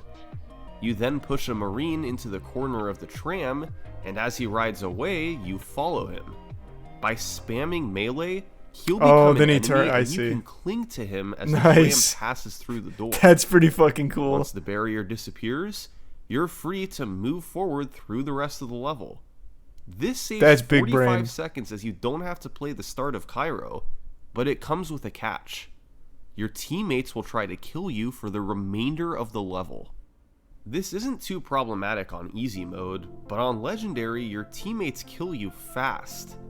So, despite being discovered years earlier, it wasn't used in full game runs. Until Zoo came along. He had a lot of runs die early, but he had a 45-second advantage by going for it. So, in short, all three of these runners had a chance to get the record. Let the competition begin. Well, in May 2022, Zoo struck first, getting a 124.29. Oh wow, wait. That's like with really just recent. One personal best, he had nearly accomplished his goal of beating Cr1tikal. The run wasn't on record pace for too long, but this was still a remarkable time. Zoo was starting to make a name for himself in Halo 2. At this point, when I had the 124, I wasn't really looking to get record at the time. My main goal at that point was just to bop Cr1tikal, like a student becomes a teacher type of thing. When he ended up getting the 124, I think his goal was to just bop me at the time, like you mentioned. He even said the same word, yeah. That he can get whatever time he wants, and the torch is his to take. With this run, it was now clear. Zoo was the odds-on favorite to get the record. Despite taking a break to play more Halo 3, where he set that legendary world record, Zoo quickly came back to Halo 2, and on May 28th, he was able to get on an excellent run. He pulled further and further ahead. After Quarantine Zone, he was minutes ahead of his personal best, but he still had to get through Gravemind. Like, Gravemind is like the main run killer, you know, like everyone just fears Gravemind. I had like a 920 Gravemind, which is pretty good for a full game legendary run. So after I finished that, I was getting nervous. I was kind of getting shaky. This run actually had a shot to get record. When they enter the last level, it's exciting. Like, at least as a long-time runner of the game, like your heartbeat gets way up there with them because you know just how much pressure they have on themselves and just how much pressure there is to perform. But unfortunately, he couldn't lock it down this time. He got soft locked. 122.37, just 17 seconds behind. I know you just missed it. Looked I missed record by 17 seconds at the time, but I was really excited to. I don't think you can actually get a PB that close to record. I don't think you can get soft locked without the black. I was pretty motivated by it. Black Eye Skull, I think, is the one. So right? Zoo continued onward. He didn't play for a few weeks thanks to Moist Critical's Deathless Lasso challenge, but afterwards he got back to it. And on August 7th, he was on another remarkable pace, gaining time in level after level. After Sacred Icon, his lead was nearly a full minute, way ahead of world record pace. But unfortunately, Quarantine Zone did not go well, and an untimely death in Gravemind. They all competed in the challenge. Well, pretty much all of them. I mean, as a longtime Halo 2 runner, that's like classic Halo 2 legendary speedrunning. You will lose every single run, or at least a majority of them, to Quarantine Zone through Great Journey. This was now 2 huge record chances that he'd missed. He was starting to let it slip away. And right on cue, Cr1tikal and Sinister started to close in. Just 3 days apart, they set new personal bests of a low 124 and a low 125. I saw, hey, I still have what it takes, I guess. Exerisa Augusto. And I might have a shot at it.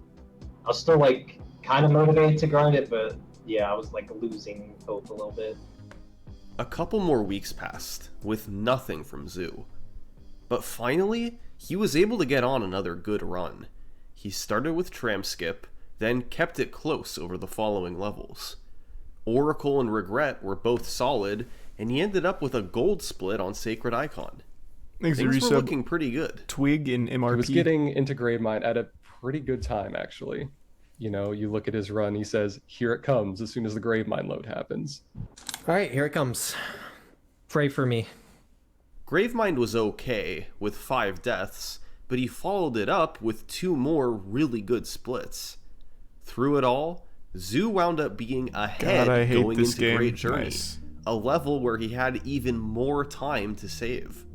Seeing how far ahead he was of the record actually entering it and how much time he had to play with, all I'm thinking in my head right here is, you've done this a million times before, just hold it down. Way to be supportive. supportive. To lose. Do not full tilt if Great Journey trolls you. All you need to do is hang on, and you got this.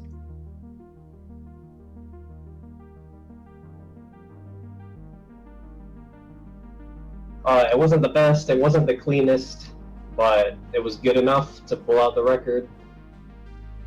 Did I do it? Nice. Oh my god, let's go.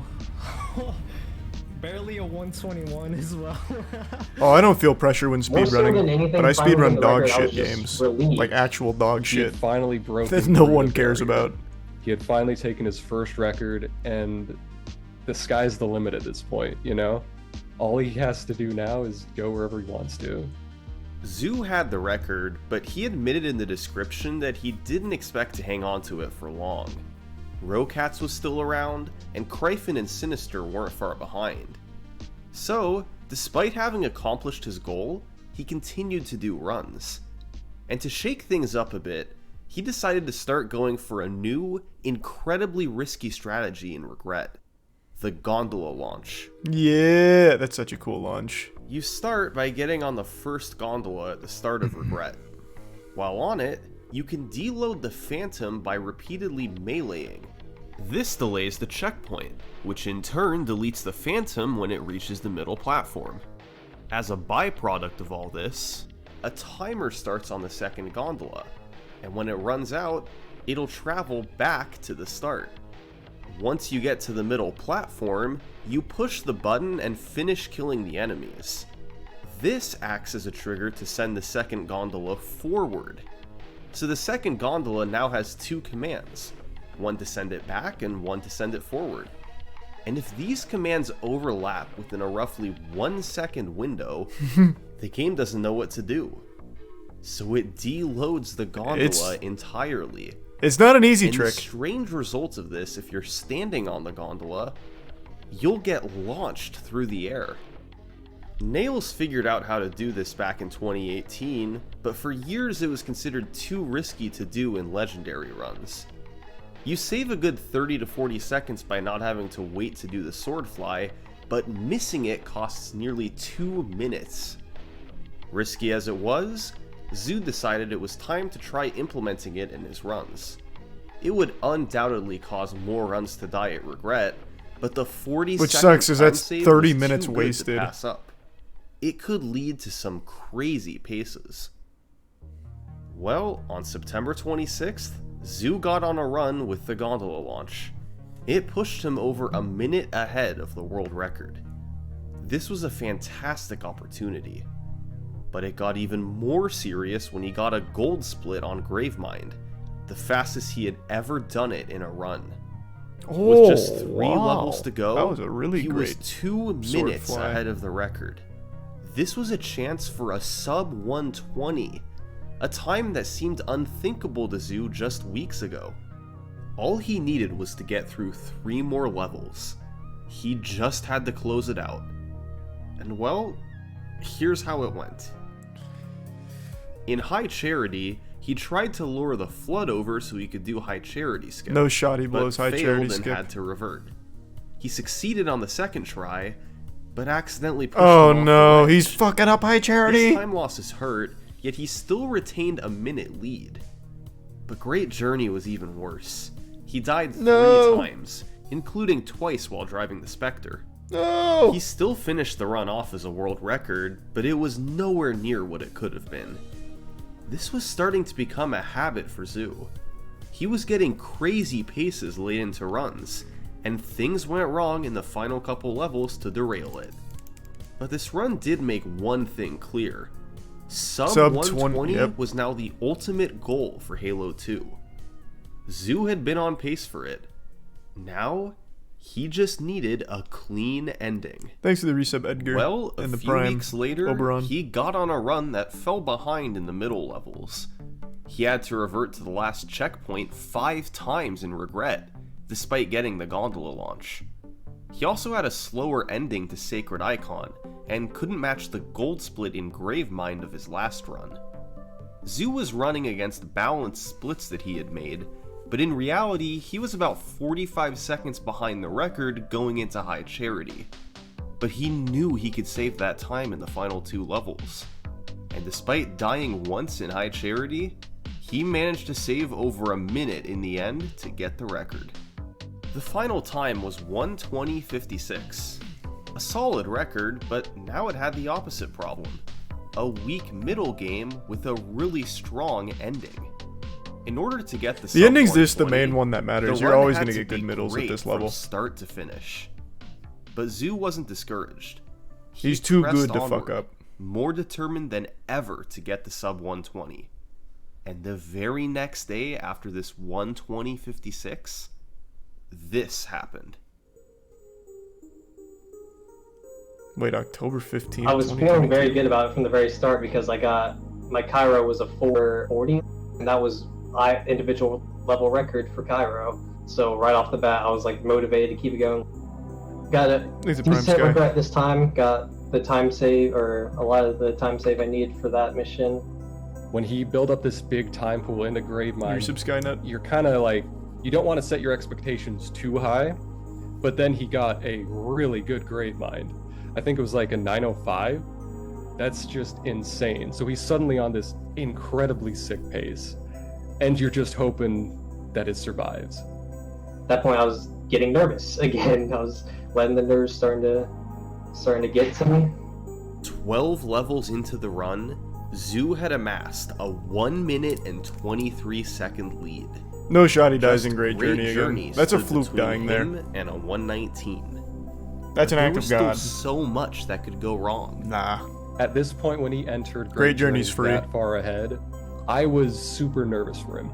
He can either get his goal, he can be happy, or it's going to be the most heartbreaking run of his life.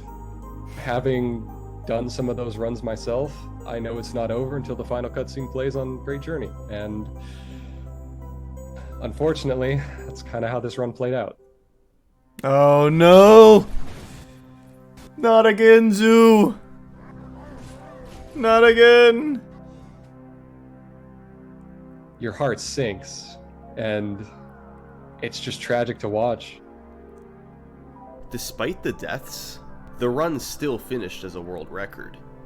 But not sub 120, so it's worthless. By just 14 seconds. Meaningless! Like, can I just get it already? Can I stop choking the last mission and just clutch it out? The good news was that Zoo now had 50 seconds to save in the final level. So once again, if he could just get there on a reasonable pace, he could save a bunch of time and get the record.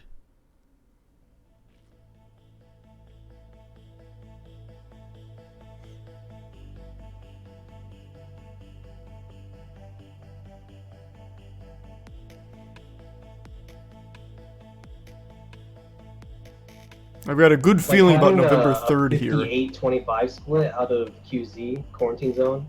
People consider like a sub 1 hour out of QZ to be very good. I remember having like a 58-25, like this run's pretty nuts right now.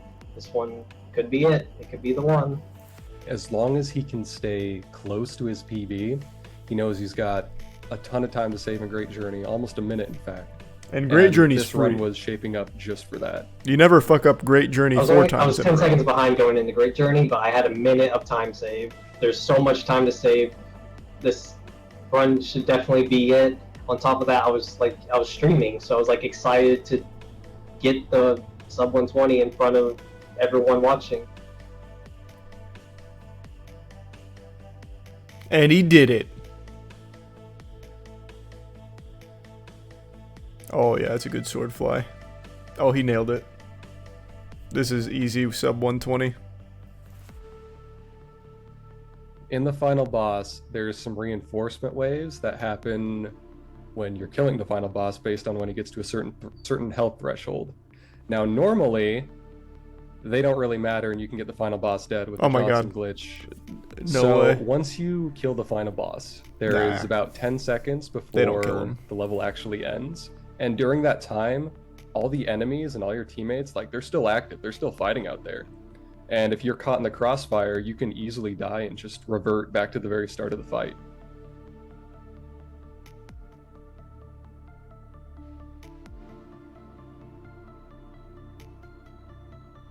That leads me to believe he dies here.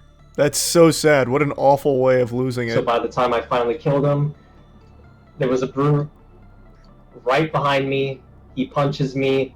I start freaking out. Like, I didn't know what to do. I didn't know how to save it. So I kind of just did a random input, and then I lost it there. Oh my god, the actual last possible thing that could happen. Yeah, there's so many emotions. Like, I was angry, annoyed, I was That's embarrassed. actually a divine act. Stream. This run was it. Tartarus was dead. All I had to do was wait 10 seconds, and then the run was finished. It's heartbreaking to watch that happen, especially on a run so fast. That's haunting. It took a lot of me trying to, like, really reassure him and try to convince him, like, hey, you've done this once, you can do it again. You're in a league of your own. You are so far ahead of everyone else, and the paces you're getting are so consistently fast that this is going to come with time. Zoo's motivation hadn't dried up. He knew the sub 120 was within reach. He kept pushing. But maybe it just wasn't what men were made for. And on November 7th, we're not supposed to sub 120. Our race isn't meant for it. It started off really good. Like, even though it started off with some time loss, a 448 Cairo is still, like, insane. The missions after that went pretty standard. So I ended up being ahead by quite a bit. And then Regret came. Regret, everything went my way, basically. Then I finished QZ, ended up getting a QZ.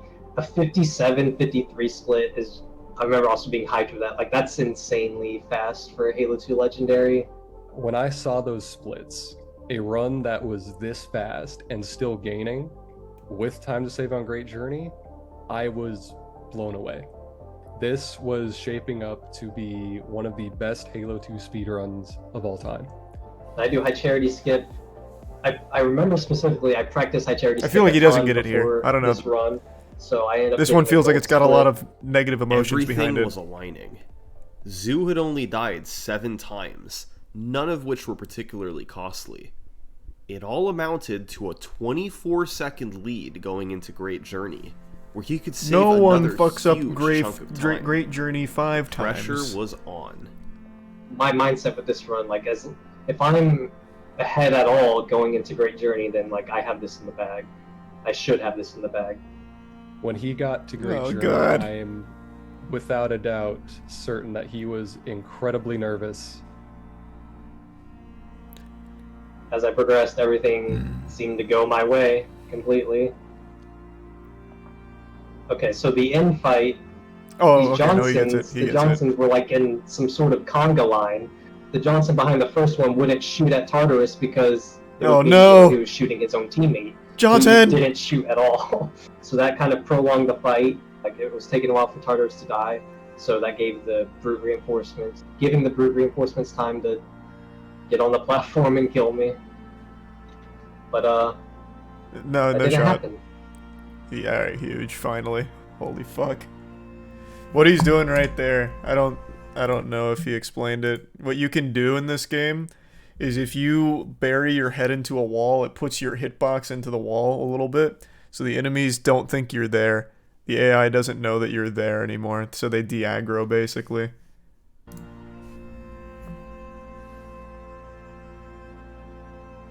It's so good. Like, there's, mistakes here and there, but Halo 2 Legendary, you don't get a run that's going to be perfect.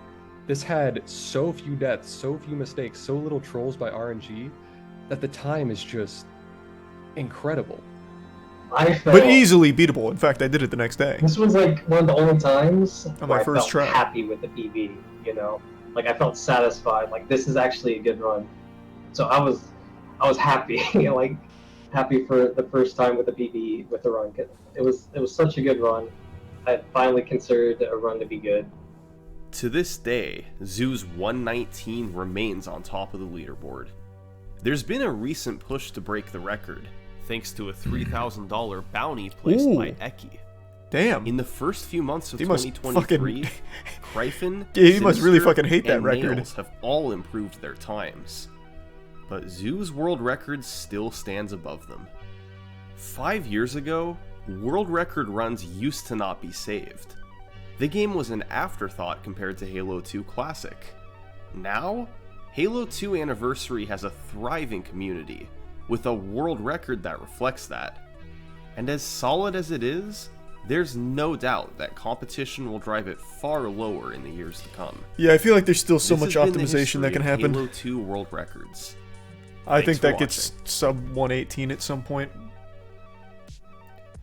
Just after watching all of the bounty Please don't runs forget to on subscribe Anniversary, I if feel you like there's still enjoyed, so much since that potential. really helps me out. Thank you. God, the Halo run is so fucking good. There's still so many glitches that were used in there that weren't discussed in this video. It's such a great run. I'm happy Summoning Salt shows this for the next one.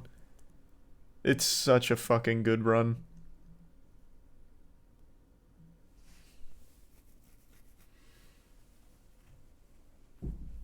The easy speed runs at 105, so sub 118 seems possible. Well, no, in the easy one you can skip enemies a little easier than you can in Legendary. Legendary you get one shot half the fucking time, so wouldn't necessarily use that as your gauge.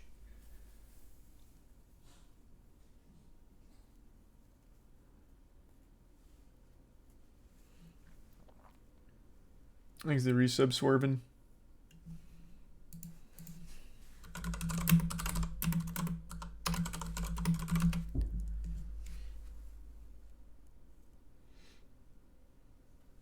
The new Warhammer Bolt game. Yeah, not tonight, but in general, yeah, I'm probably going to give it a try. Thanks the bits girth.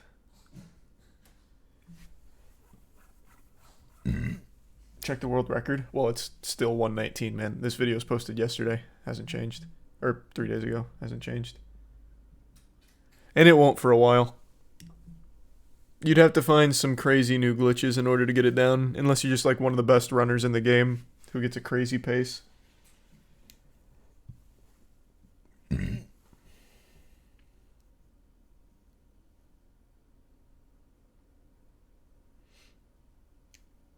chance you're gonna look into the Doom mod My House WAD? I haven't heard of that.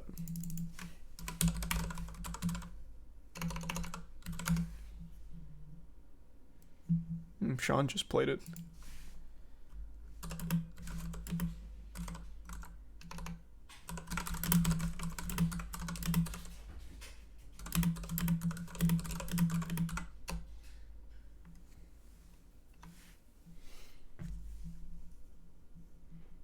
Where is this the no, this isn't the trailer. Oh, is this like one of those ARG style games?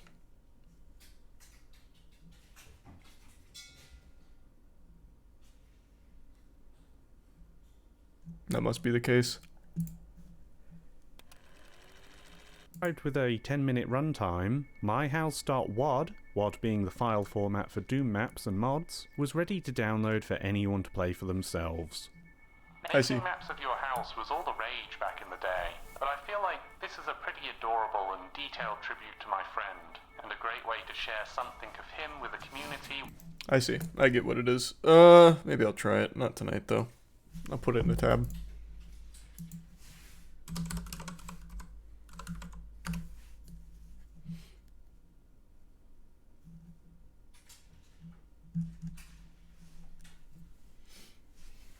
Not an ARG, but it's super interesting.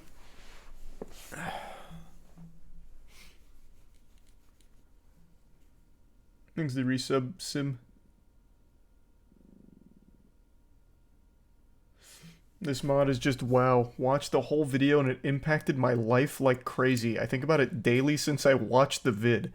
Holy shit, I'll have to check that out later. This must be a crazy fucking video going over it. Isn't Power Pack the same channel that did the N64 Forbidden game? I forgot what the name of it was. No, it doesn't look like it.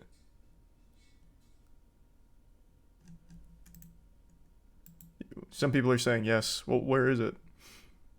It was like N64 bird game, the Forbidden Bird game.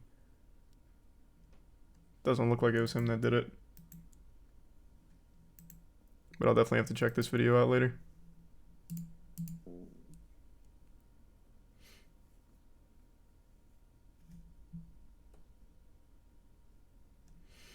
It's the first WAD to make rooms be able to be on top of each other in the Doom engine. Does a lot of insane stuff never done in Doom. Well, that's pretty cool. Okay, I'm gonna go say goodnight to Tiana real quick. I'll be right back.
Things resub decks.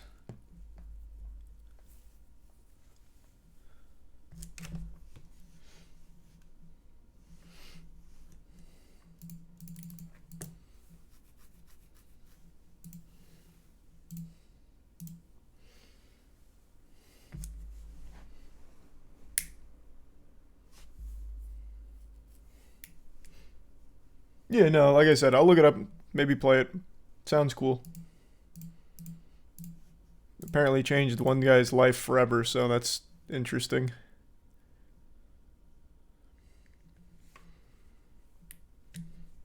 Thanks to Prime. Treasure Trove. The Bitsmack.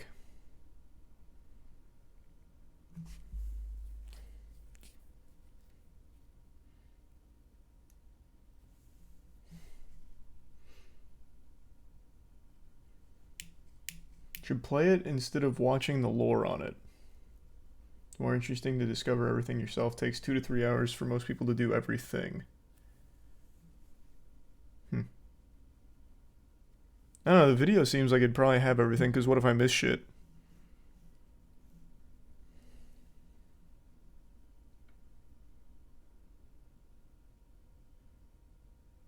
Thanks, Risabali.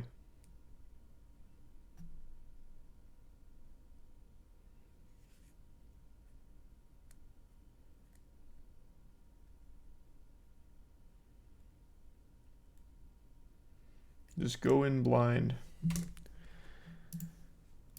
Alright, what do you need to play it?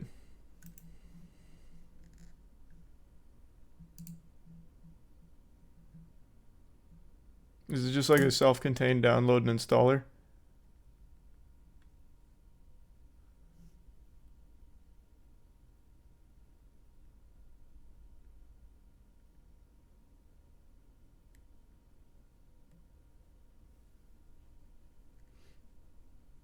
Thanks the resub, Gabe. And Diablo.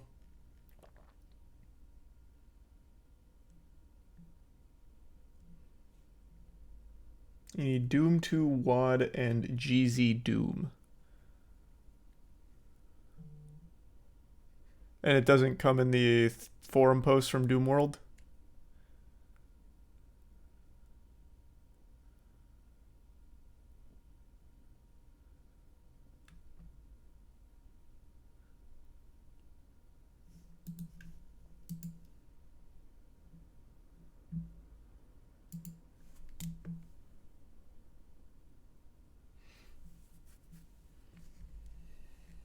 Doom 2 WAD you can buy. The time setting all of it up is not worth it. Well, in the post here it says that there's about 10 minutes of playtime. Why did you say that it takes 2 to 3 hours?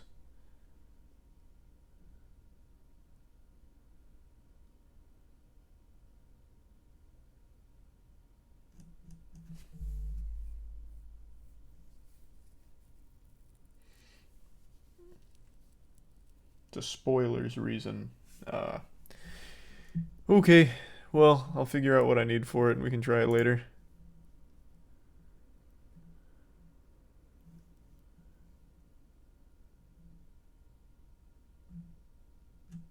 Later as in like later this week, not tonight. Thanks for resub onslaught.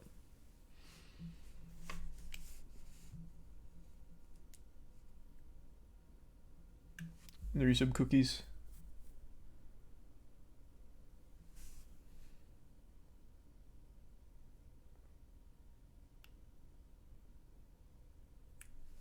There's some shiny slides. Or shiny sides.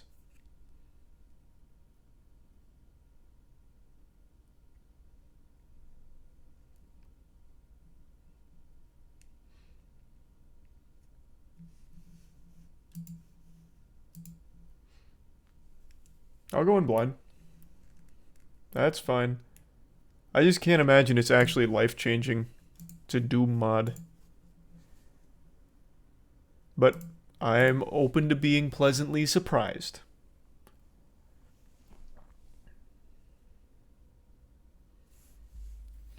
You see Stephen King's tweet about the new Flash movie.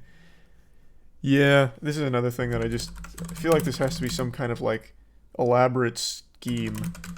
Like everyone's in on the scam or something. Because literally everything says that this is the best goddamn fucking superhero movie ever made. Which I just can't believe that. But I guess we'll see. Comes out in like 3 weeks.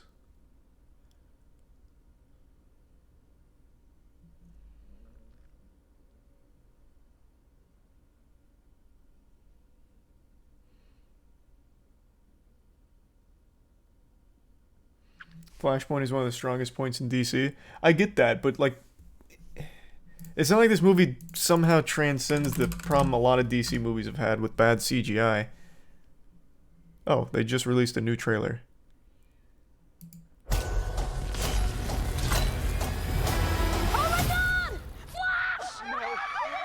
Hi. I love you. Thank you. Patching you into Mr. Wayne. No, please don't. I need you here now, Barry.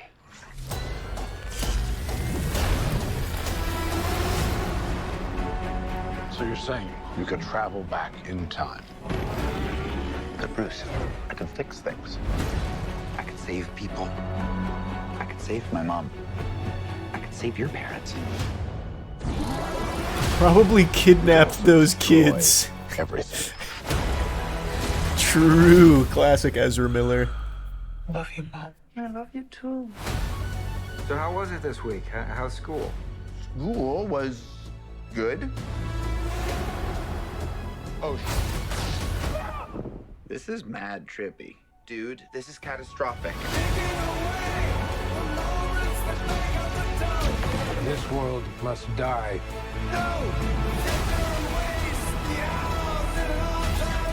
I'm not gonna lose her again. It's not Clark. My name is Kara. I will help you. Interesting group. Want some help? Wait, he's Batman? You want to get nuts? Let's get nuts. Flash is a great hero. Just not Ezra Miller. I think Flash is very cool. You're actually talking about that today on the podcast, but I don't like Ezra Miller. We try not to die. Are you ready? Ready. Let's go.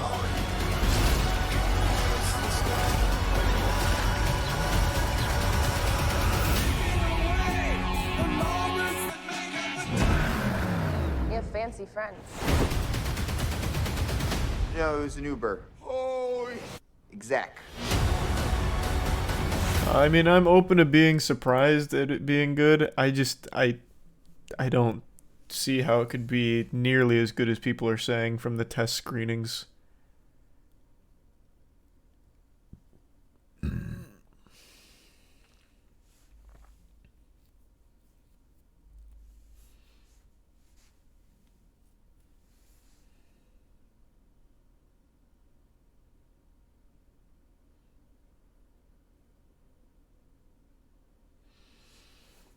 Never trust people that watch test screenings.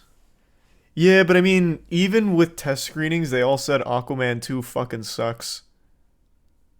So I feel like with DC, if it's like exceptionally bad, even the test screen audience would be like, yeah, that shit was trash.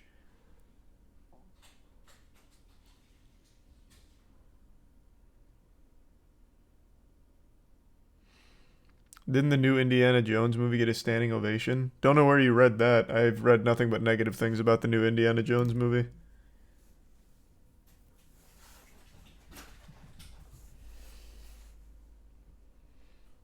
Thanks, a resub cat.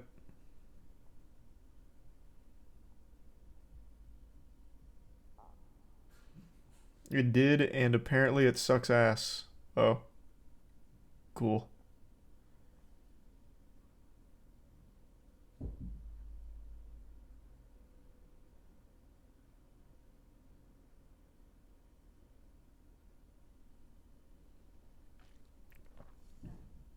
They only stood because it was the premiere and he was in the room. Yeah, that sounds about right. I mean, Harrison Ford's great. Just that movie doesn't look good at all. Thanks to Resub X.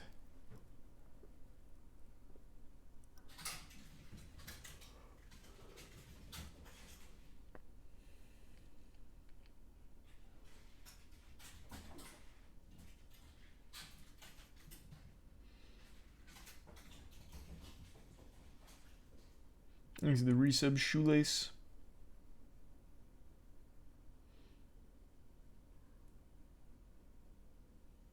A lot of movies get standing ovations. What matters is how long it is, and Indiana Jones was only like 2 minutes. I don't really care that much about like the duration of the standing ovation at the film festival. It's cool, I guess, or not good, I guess. I don't know.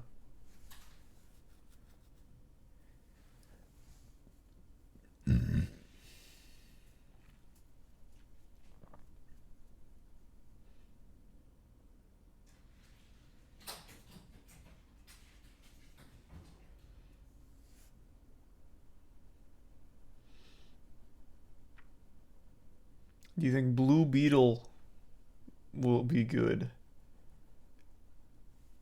Probably not. It's not like I have a whole lot of faith in superhero films to be good. But I'm always up to be pleasantly surprised.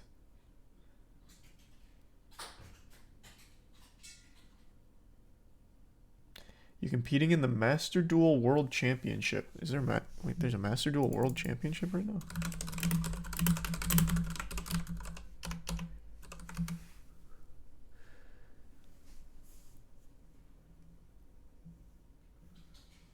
How long is it going on for?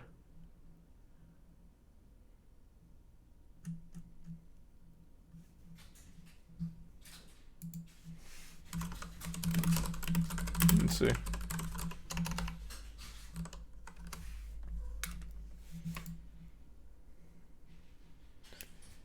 Become the top duelist in the world.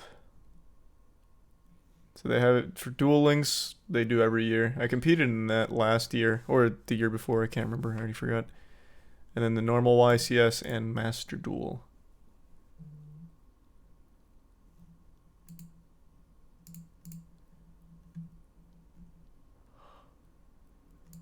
Doesn't say anything about like what the process is or anything on the website. Is it just like a new ladder in the game?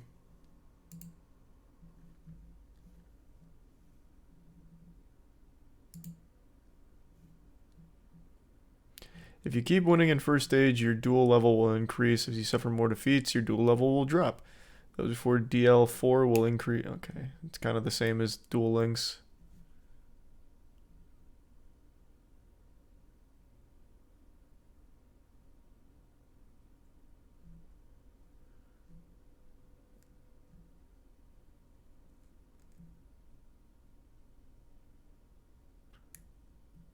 Oh, you get to qualify for the actual... Wait. The what? Okay.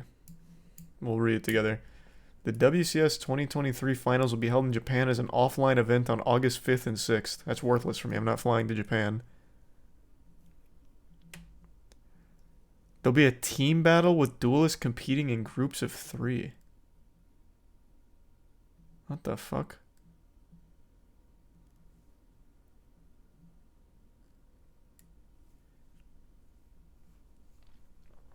I mean, it's not like I'd actually win or anything, but goddamn.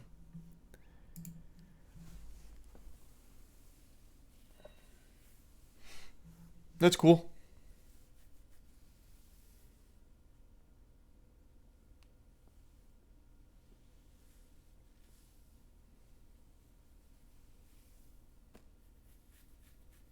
Everyone will probably just use tier limits. Yeah, of course they will. I'd use some rogue shit. My banished deck.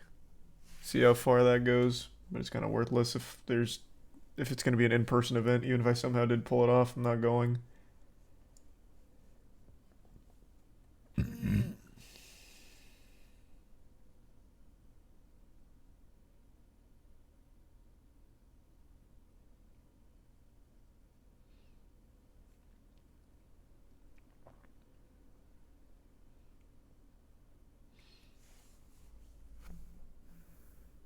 No, I already saw the Five Nights at Freddy's trailer.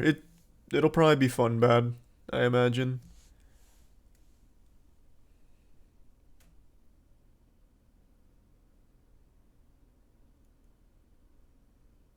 Thanks for resub, Kansu.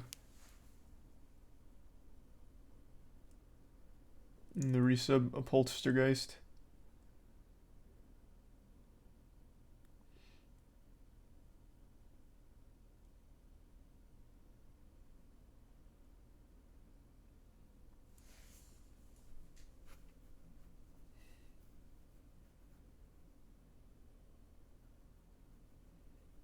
You gonna support your Hunger Games co-star in the Five Nights at Freddy's movie? I will.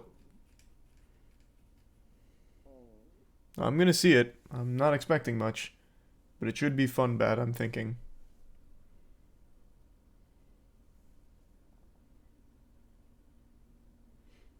Thanks for resub, Luba.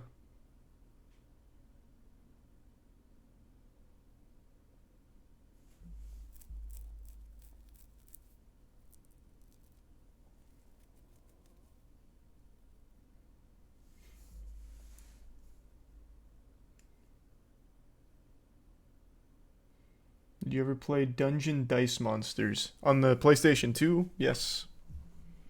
Kinda shitty. But Strike Ninja was very cool. Still probably my favorite card. It's a very bad card, but I always thought it was a really cool looking one.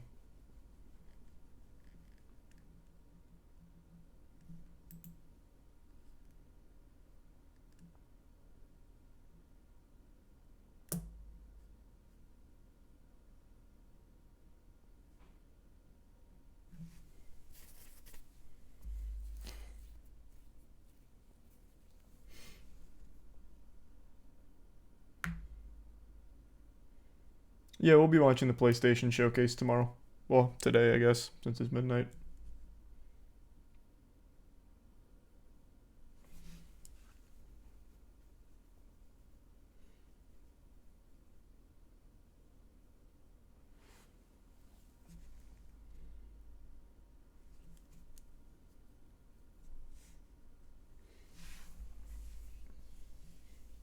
They should have replaced Ezra Miller with you. Yeah, it would have been a great Flash. A quirky goofball. I could nail that role. Thanks to resub non-such.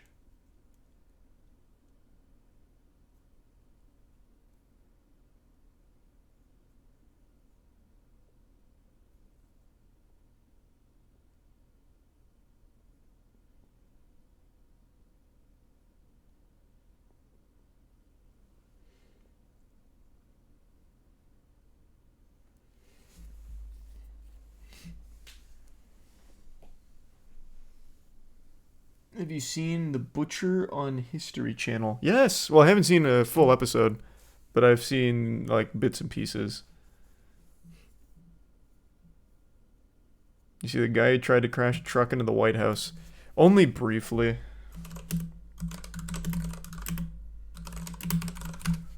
When I went to say goodnight to Tiana, I checked Twitter real quick, and apparently some guy tried to crash a U-Haul into the White House.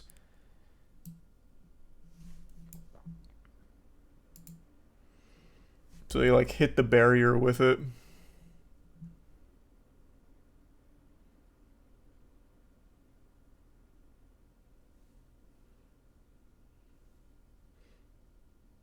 Did he succeed? I mean, he hit a barrier.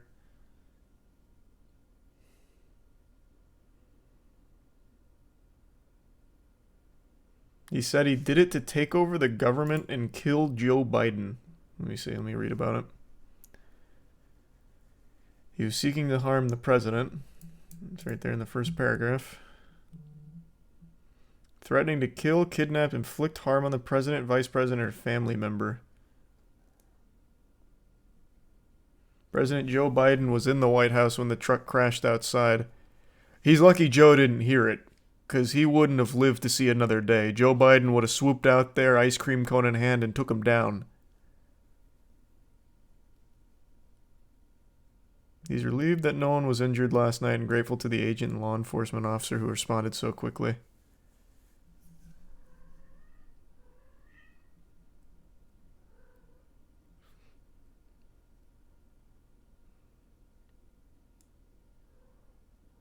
Oh, this guy's out here taking a selfie with it. So they found a Nazi flag, I guess. And then people just started showing up and taking selfies.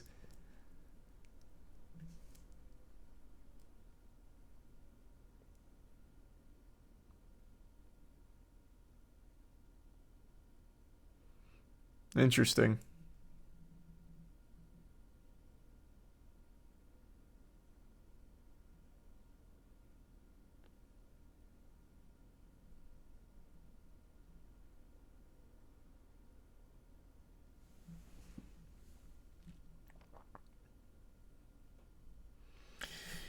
Well, what a plan.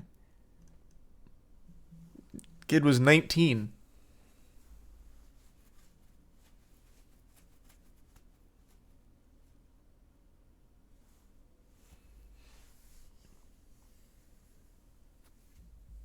Can't believe the plan failed. I mean, it seemed pretty well thought out. I'll drive a U-Haul through the White House and kidnap Joe Biden. It is galaxy brain.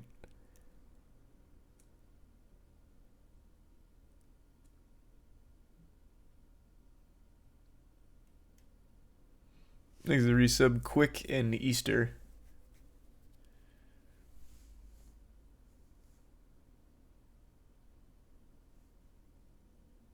It was a 6-month plan, apparently.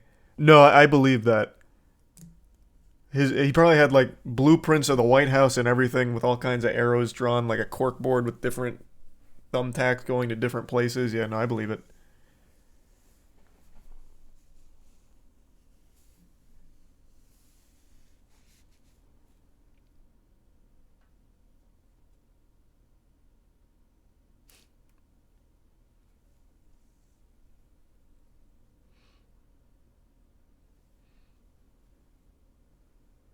If he had used an ice cream truck, Joe would have come outside himself.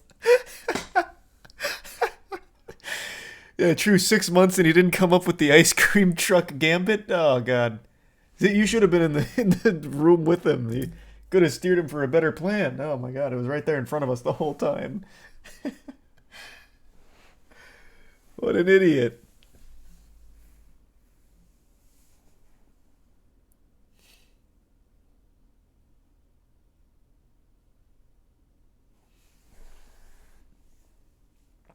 The barrier was not on the blueprint. Yeah, something went awry. I can't believe the plan didn't go according.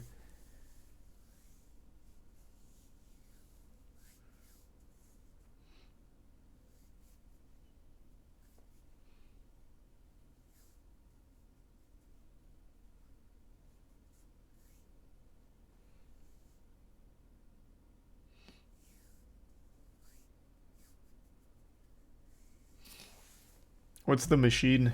I don't know that movie.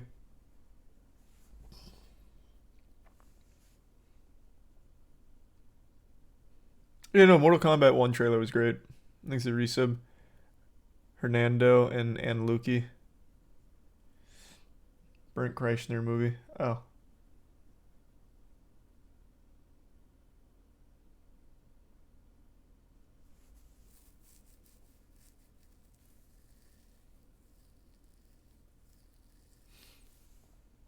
Lost talking parrot escapes home and talks way back to find owner.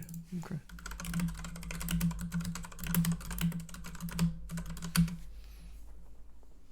Talking parrot that escaped Cape Coral home talks his way back to owner. All of a sudden I hear from behind me, peekaboo! But this was no game of hide and seek. It was a talking bird. A family out enjoying some Easter dinner this past Sunday in Northwest Cape Coral says a parrot flew up to their lanai and just started speaking to them. Little did they know this rare bird was lost and asking them for help. ABC 7's Gage Golding shows us how That's this so talking adorable. parrot Holy talked his way shit. back home to his owner. We pretty much always leave his cage door open, and he kind of comes and goes as he pleases. To Brent Chadwell and his girlfriend, their bird Tiki is part of the family. The 5-year-old Solomon Island That's a electus is wild about noise. as rare as parrots get. And last Thursday, he made a rare escape. She was cleaning and I guess didn't realize the cage door was open, and he flew right by her and flew out. For 3 long days, they were up early and out late looking for Tiki, posting all over social media, searching for anyone who may have spotted him. I told her, I said, you know, we'll be really lucky if we ever see Tiki again.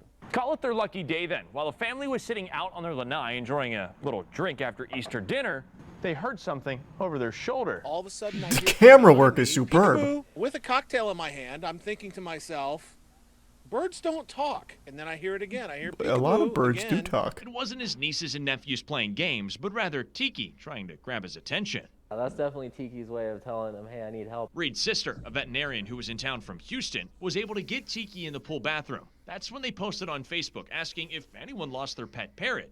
Within 15 minutes, they were in touch with Brent, sending him this picture. Like, I started crying That's as so soon as I sweet. saw that picture because I knew that was Tiki. I mean, the fact that we found him a quarter mile away after 3 days is a miracle. It was like an Easter miracle. Now, who would have thought Tiki's little voice would somehow lead him to his owner? He says, peekaboo, tickle, tickle, tickle, give me that foot, come here. Give me hello, that hi." foot. Well, today he wasn't too talkative. What's that noise? That's his basically alarm call. You know, if he was in a flock of birds and they saw some guy walk up with a big camera, they would probably do that. While Tiki's being a bit shy, Brent has a few words for anyone who might find themselves in a similar situation. If you lose a pet, don't give up. Keep searching, keep posting, keep talking to people, and you'll get it home. That's so Reporting in Cape fucking Coral, wholesome. Gage Oh my Golden, god. ABC 7. That's so sweet. That's so cute.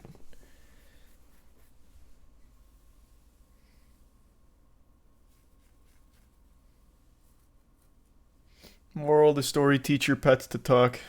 True.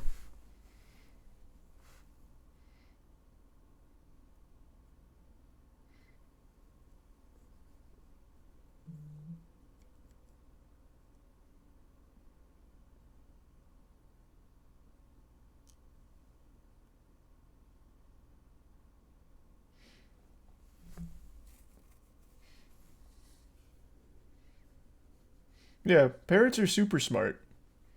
What are really smart are crows. Crows are like ridiculously smart.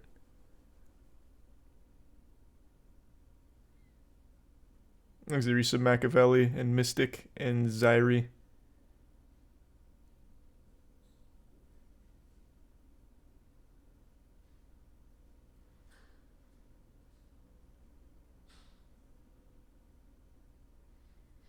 They teach their kids to hate, which is cool. Yeah, they have generational grudges. Where if you wrong a crow, it won't only hate you, it'll teach their kids to hate you. And their kids will teach their kids to hate you. It's fucking awesome.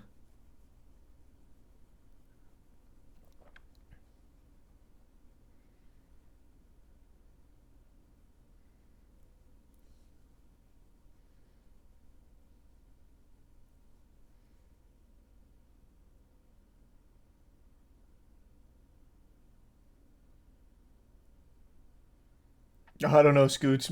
Maybe it's trying to tell you something.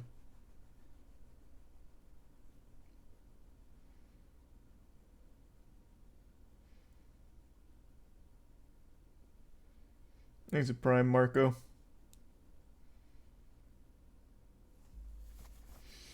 Crows are crazy smart only to be bested by a scarecrow.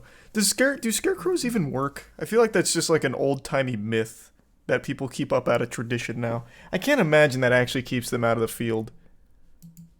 Let me see.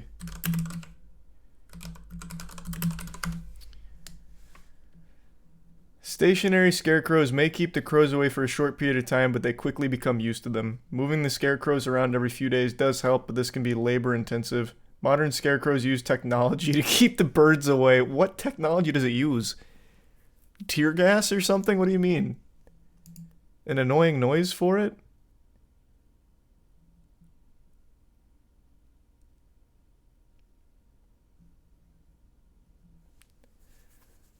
Yeah, it seems it doesn't really do anything on its own.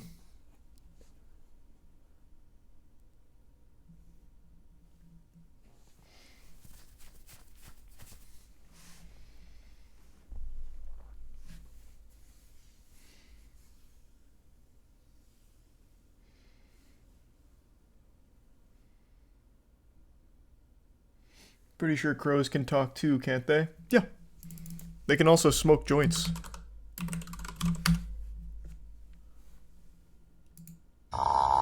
Tuck thinks he is a very small human. Hello. Hello. I'm a little obsessed with him.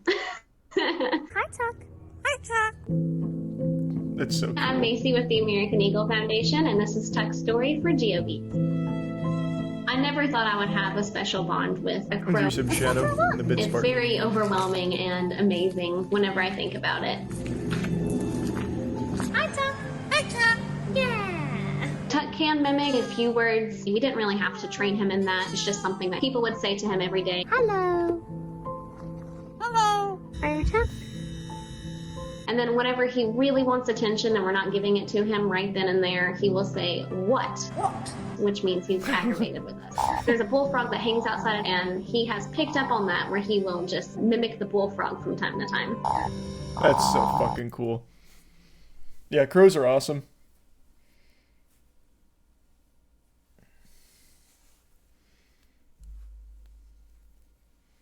He looks like he's wearing a shirt. Yeah, he kind of does. He's got the wife beater on. True. Yeah. Thanks to Resub Yoshi.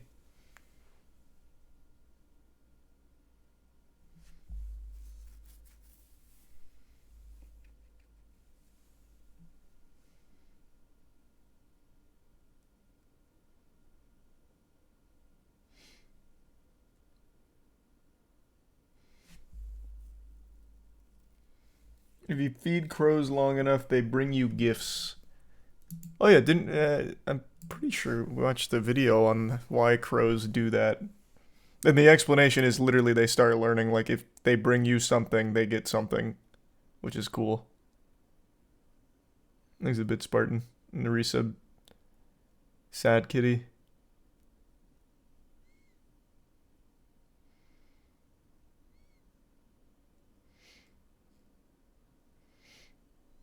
And the bits Jimmy.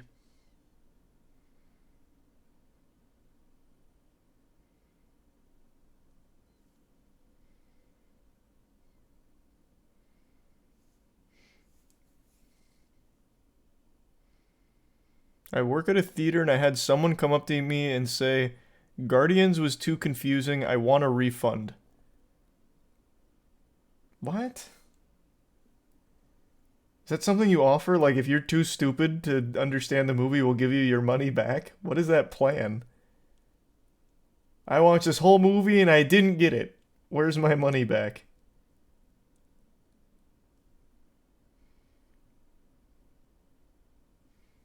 Thanks, Resub Raymond and the Prime Falcon.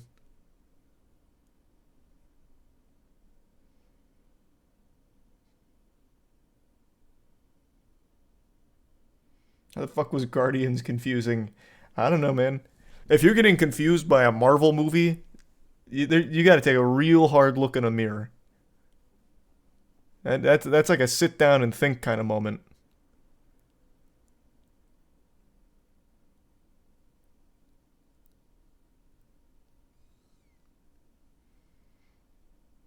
Thanks, the recent Pablo. And the bits, Josh.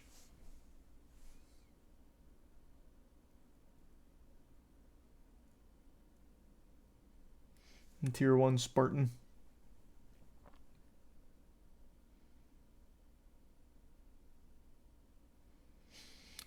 Check out magpie swooping in Australia. I'm very familiar with magpies.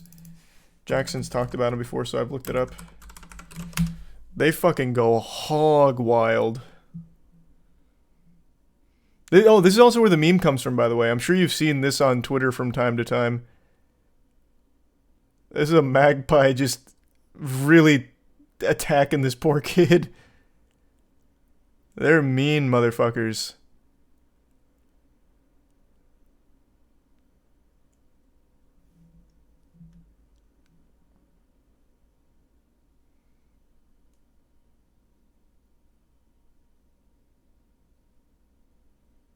Why do they do that? Oh, I have no idea.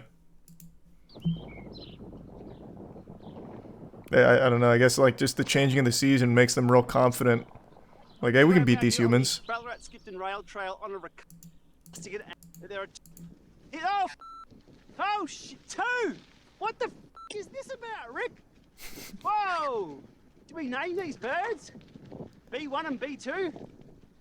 Bastard 1 and Bastard 2? Oh, no contact, mate. Oh, hey, sorry, that's... Ah! They're very territorial. No, that's... I don't even think that's it. They, like, just go out of their way to attack people. My neck protection on. These things will draw blood, that's no lie. I can't believe there's 2. Typically, there's only 1. They are very, very protective. It's mating season aggression. Is that it? Warmers on it. Yeah, they're just little assholes, though.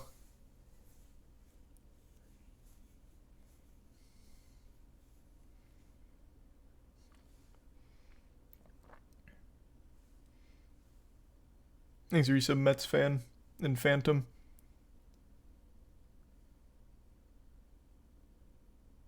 The tier 1 Doom.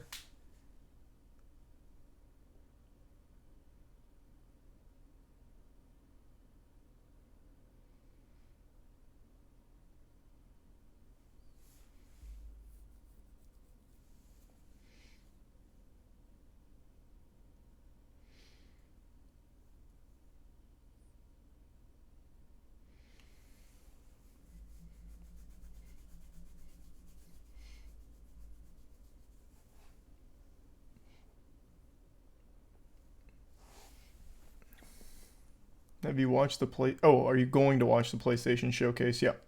Jackson, I'll be watching it. It's tradition.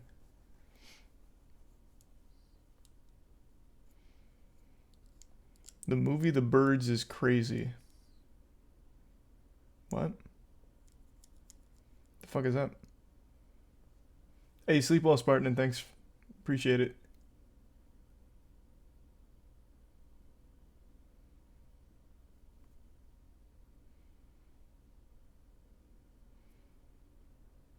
That old horror movie Birds. Are you talking about The Burbs with Tom Hanks? I don't think I've ever heard of The Birds. Oh, it is a movie from 1952.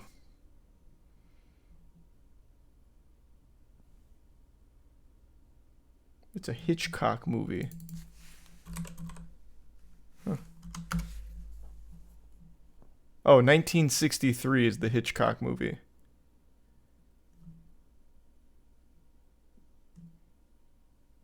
No, I don't think I've ever seen that one.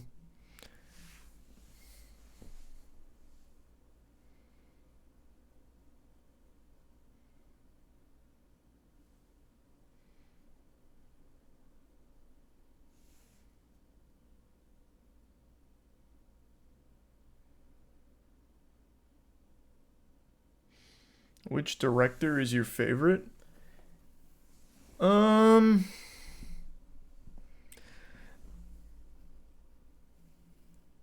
don't know. I don't know who my favorite director would be. Maybe Nolan? It's hard to say. I think probably Nolan. Moonfall director. Oh, Roland Emmerich? Maybe. Maybe. This guy's got a beautiful mind. He really does. He makes the goofiest fucking films ever.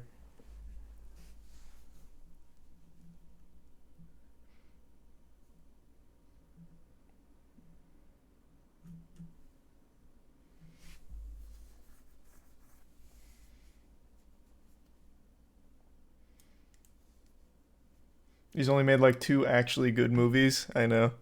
That's the beauty of it. He's got like 2 decent movies, like actually objectively decent movies, and then the rest is just wild schlock. It's so good.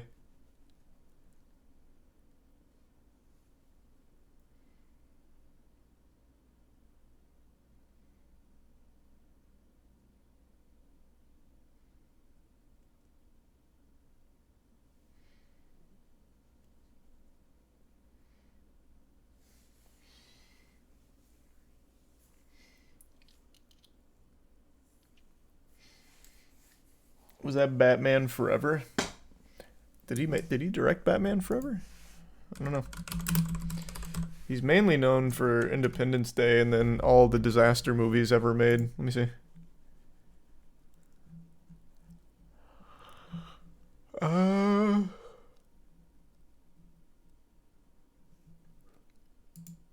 No, I don't see Batman Forever here as a director.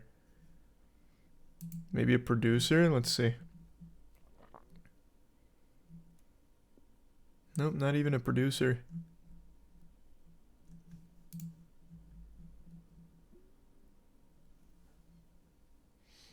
He's a prime ant.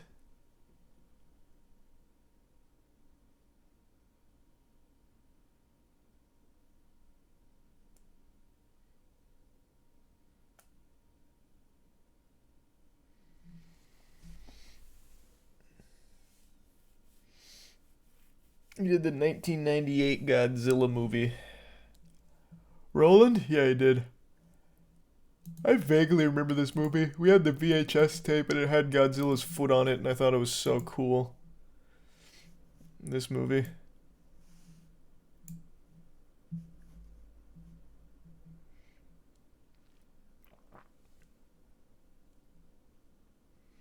Nice resub Fluffy.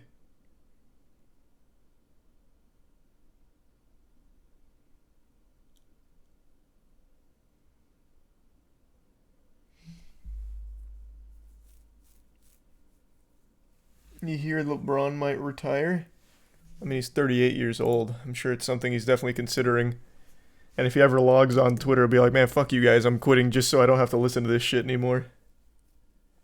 Yeah, I assume he's probably gonna retire soon. Maybe not, like, this year or anything, but soon.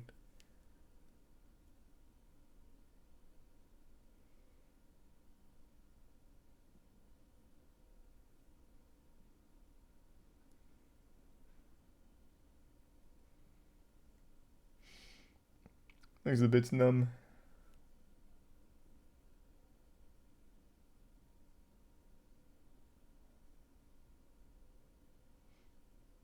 Braun gonna play a season with Bronny before retiring. I mean, that'd be another what? How old is Bronny? Be another like 2 or 3 years, I think.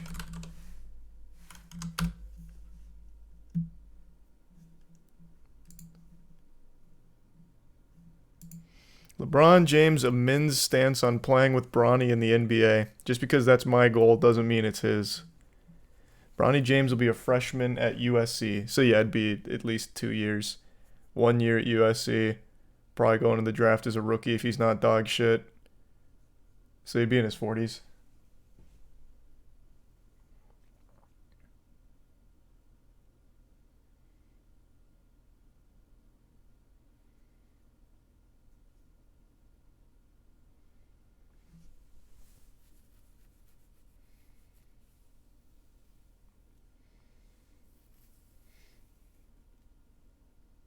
LeBron is returning to college and playing with Bronny at USC. That'd be so cool. I bet you USC would be like, please, brother, this would be amazing. Like an actual Billy Madison story. Give him a red shirt freshman or something.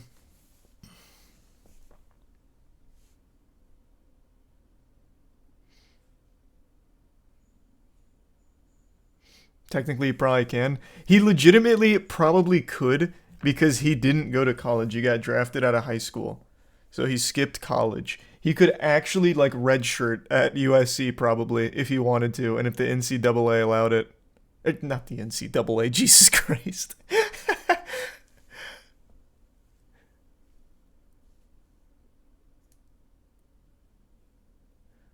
That would be fucking amazing if he did that, though.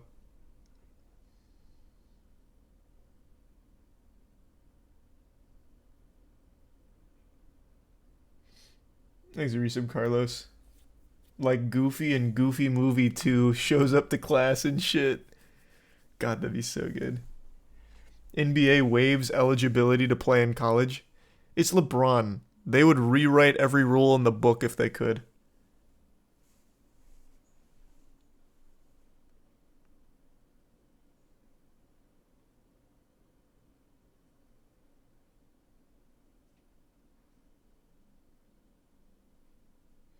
Imagine LeBron as a rookie in college at fucking 40. That'd be so good. That would be so fucking cool. Doesn't LeBron have a producer credit on Space Jam 2? Why not make a movie about this? This is gold he's sitting on right here.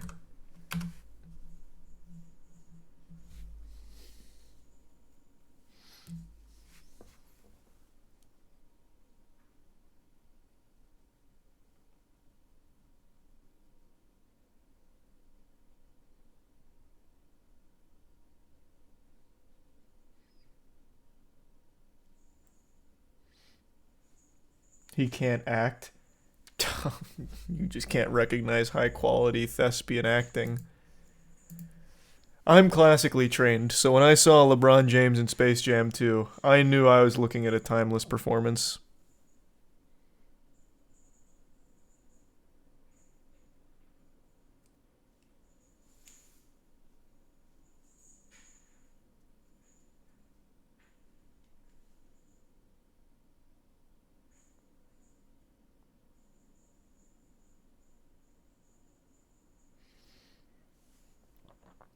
Yeah, Sleep Token's a great band.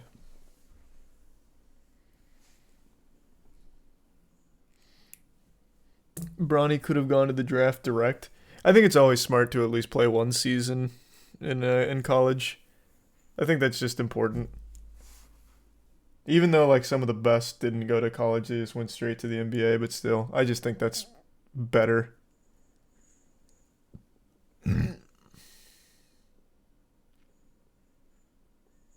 Do you believe LeBron doesn't flop like he says? Oh no, LeBron flops. Everyone fucking flops. Let me... Where's the one from the other night? I think it's gonna be here, right? Yeah, right here. A complete embellishment. So good. There's actually never been any team that I've played on in my 20 years where we've been a flopping team. Is LeBron the king of flopping, or is this whole thing overblown? Check out LeBron James here as Paul George gingerly touches the tip of his chest. I'm calling flop here. This one, however, is controversial on the free throw miss. Watch Chris Paul step in and box out. LeBron hits the ground. This one, though, was from actually just a couple nights ago. It's so good. No. Like, he gets touched in the face, barely, and then he's like, ah! There's actually never been The clip cuts off, but he slides into the crowd and has a drink spilled on him. It's really dramatic. It's fucking cool.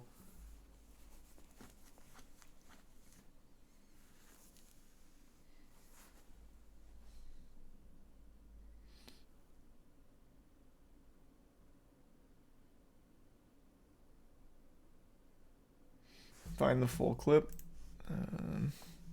Here, it's probably going to be this one. Into the hands of Bruce Brown. Jokic comes up to get it. Deflected by James. And an offensive foul called on Jokic. A complete embellishment by James. Oh yeah, I forgot. He says thanks to the guy for the towel. I honestly thought he was about to like shed some tears here to really sell it, because he looks like he's, you know, starting to swell up a little bit for it. But then he doesn't pull the trigger on it. He's not ready to unleash his full Space Jam 2 acting abilities. Didn't need to. They already called it.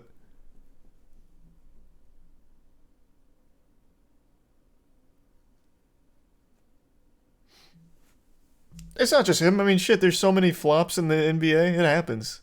It's not even just LeBron. It's just that one's so good. Apparently, apparently it's not even the only one of this game. Was there legitimate contact before he sold it? That's a good counterpoint. No. You don't see the Nuggets coaches deciding to challenge. So they must be. Can you challenge a flop? I actually didn't even know you could do that. No, I think it was contact. No, he said you think it was illegal contact. Yes. Okay. Thank you. Why did the commentators get mad at each other? What the fuck? Let's give some Charlie. And he embellished to get that call as well.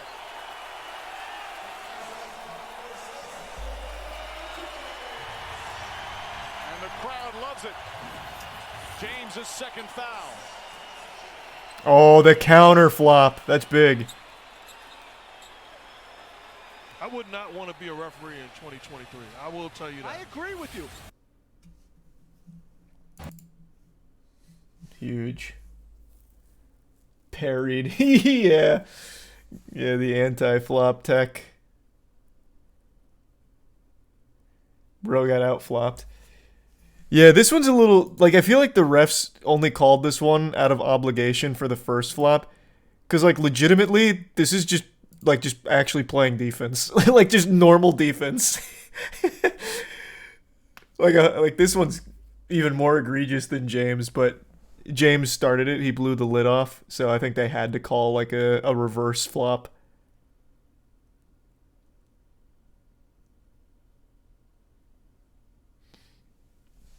Thanks the resub Ghost, Jay, and Tattoo.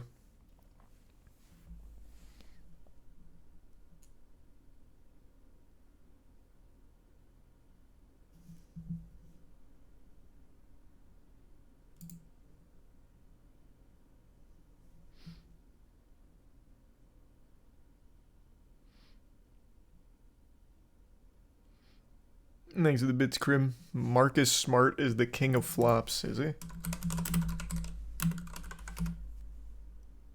Marcus Smart is the flop god.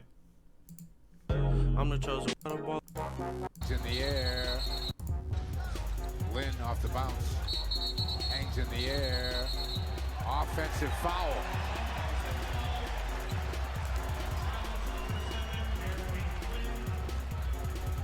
Let's see this one.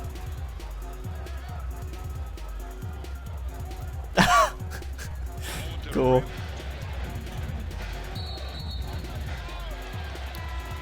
Man, he's pretty good. Watch Marcus Smart. You can't. Okay, it was some contact there, right? Yeah. Or was there? You tell me.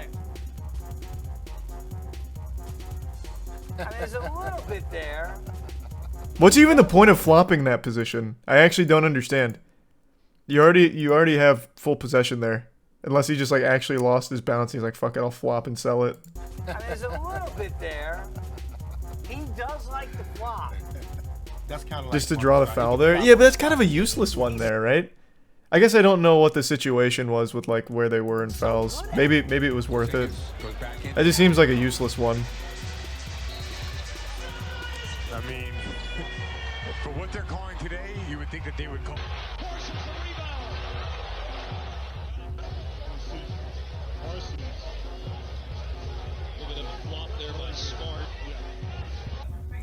What happened down He is pretty good at flopping. I couldn't see from where I was. It wasn't about the trip. Okay. I thought he just like flopped a lot. You thought he had flopped or fell down. Yeah, he's I think yeah. I touched him, but I thought he oversold it. You know, he's a smart player. That's why his name is Smart. Smart play. This guy's in high spirits about it. They must have won. He sold it. Yeah. He sold it really well. But you gotta keep doing what he's doing because it's working. People are not seeing. Our favorite dude is at it again. Marcus Smart's flopping, y'all. Damn, that's got to be an awful legacy to have. Thanks to Resub Pillsbury and Infinite, even calling him out on the shows itself. Cool. He embraces it. That's sad.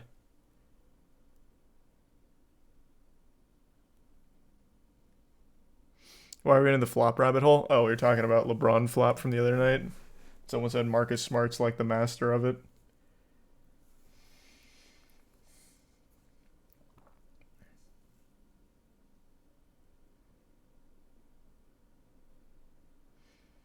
Thanks, Resub Froggy.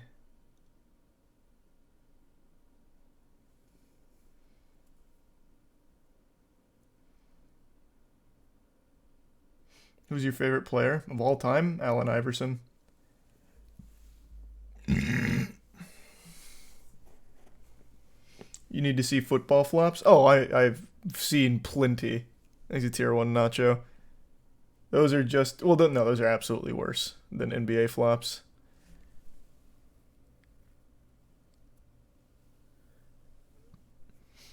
Thanks a resub sneak.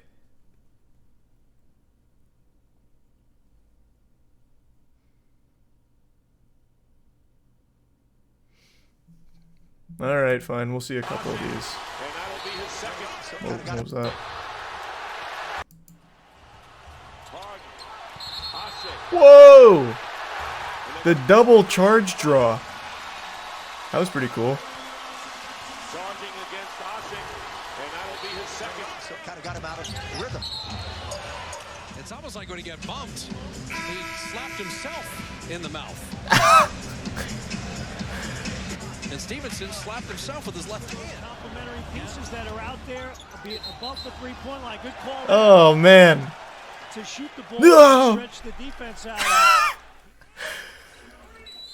And Tice took a shot in the face. But he's going to get called on him, and he's going to foul out. Nope, check that. On the handle.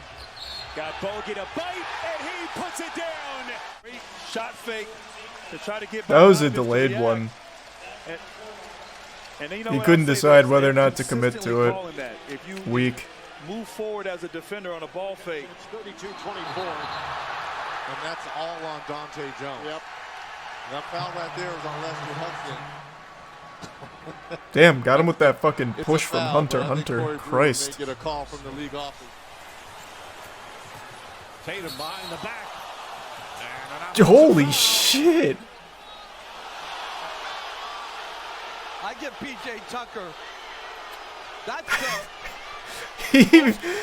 He actually did get him with that whole force push there. Nearly sent him into the stands. Whoa. To me, that's a case in point where the big physical nature. Horford is applauding the action. Wow. Now, when you get caught flopping, they still don't encourage it, right? Like it's a foul on you for flopping, right? You gotta sell it. I actually haven't got to catch a flop live in a game. So they can avoid those struggles, putting the ball in the basket. No, you still just get fined. I really thought that you ended up getting a foul called on yourself for it. James here, look after the play. A little bit of a wing. And Boozer just throws Ori to the ground. He didn't throw him. Robert Ori, every time he comes up to set a screen, if there's any contact, is going to fall to the ground. All right, let's take a look. God, that's so embarrassing. Holy shit. How big will their lead be is the question. 78-74. Wagner goes down. My goodness. I don't know. Did they actually call a foul on that, or are they just reviewing this to see? Did he hit his head on the floor? That probably actually fucking hurt. He is hiding his mouth because he's laughing at his brother. That's really what is happening here. Joseph trying to separate him. And it's Tristan Thompson who hits LeBron James, not Damari Carroll. Kenny Maurer thought it was Carroll. And hopefully, as they look at the replay, damn, LaFlop, unlucky. On Carroll. That's the third time today, Dell, that the Hornets have fouled a three-point shooter. Shot is clearly away. Oh, oh my goodness. Wow. Oh. Cr1tikal looks again how tight he is. Right underneath What the Durst. fuck? Oh, there's an offensive foul. Watch Cr1tikal go down. A major flop. Yeah. Capital F. These are some pretty impressive flops. I am impressed. It's not so much that his confidence is I wouldn't say that they're getting increasingly more dramatic, though. They're kind of just staying the same level of dramatic. just a whisker. Draymond. He's got an Academy Award. River goes crashing to the floor. And then a foul on Stevenson on the block. Oh, he's dead! He killed him! Oh, shit! I mean, born actor. Come on. And when you look at the turnovers forced today,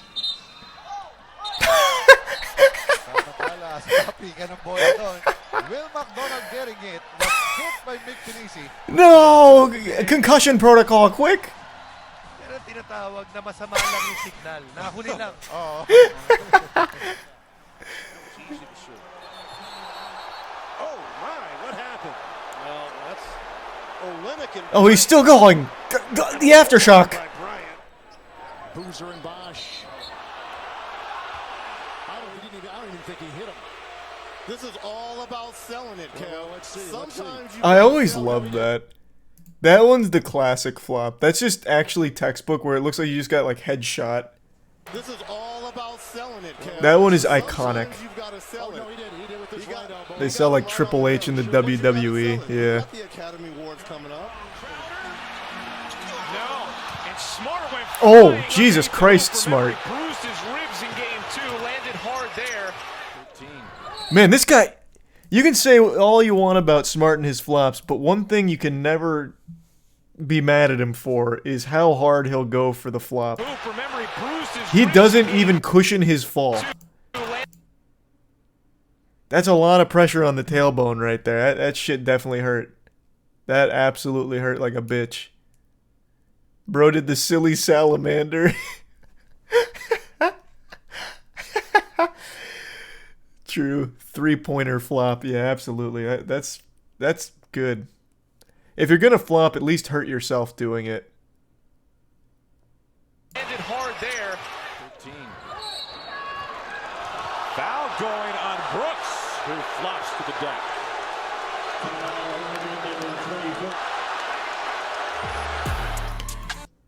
Damn. Hopefully all the athletes were safe and made a speedy recovery after such brutal hits they took in those games there. My God. Love these IRL ragdoll physics. Yeah. There was a sniper in the crowd. Must have been. Must have been.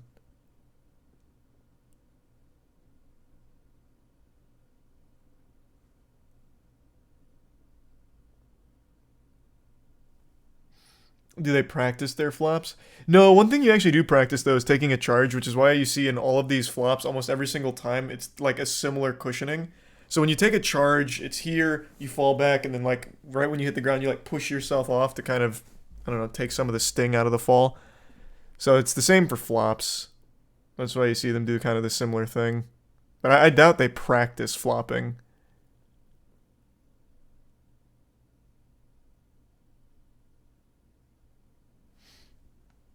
Thanks, resub Cambe.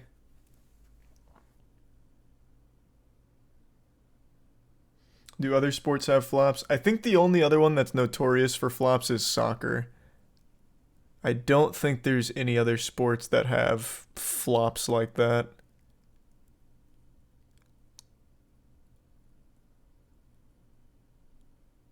Hockey has some. I'll tell you right now, I've only recently, over the last like year or so, gotten into hockey in a bigger way. I don't think those motherfuckers are flopping ever. Those are some like actual tough as nails dudes. Those guys are fucking freaks. Those guys are unbelievably like tough. I don't think they're flopping.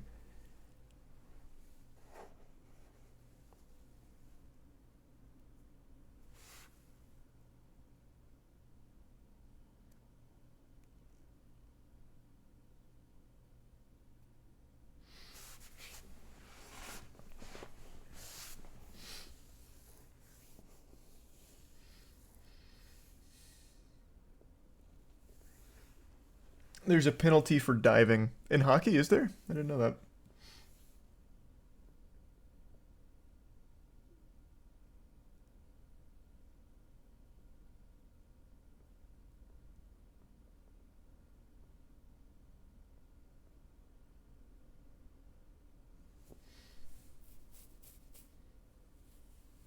Thanks the resub Artificial Blues.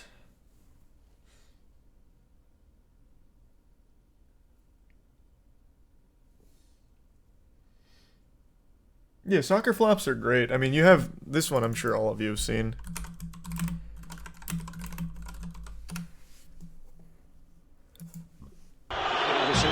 Nielsen har fået en på Sænkerdusen. Og vi har et billede af det, tror jeg. Lad os prøve at se. Flopping in soccer goes to a new level. Der Bo Nielsen får de en lille ørefin. Kilder ham lidt...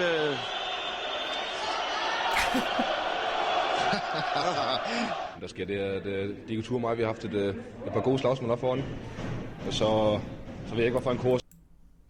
It's an art. It is. It's like an actual integral part of the game. Look at the Neymar rolls. True, he has some crazy flops.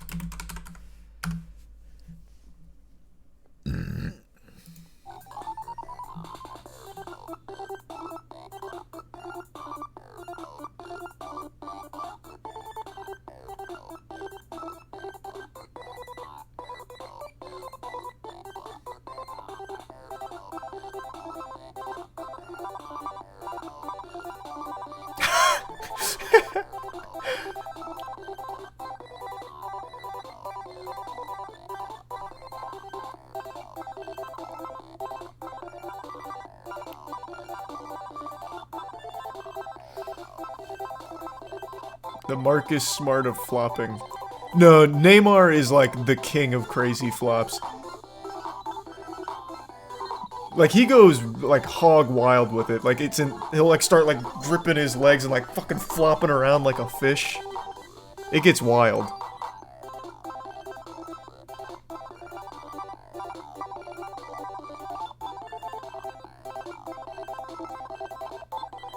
The song here is going kind of crazy, too, actually.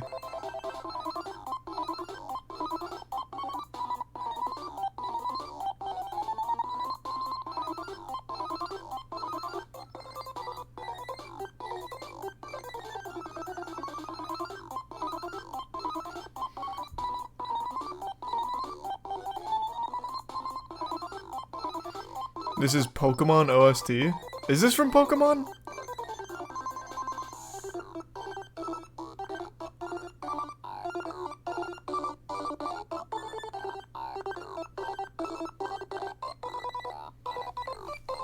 Yeah.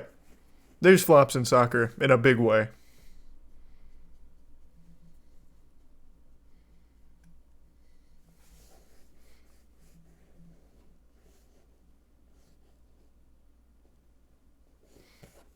In this year's NFL playoffs, Morgan Barron took a skate blade to his face, got 75 stitches, and came back to finish the game. Yeah, I remember that. We talked about that on stream. Thanks, Resub. Kimbis and Raging Blast.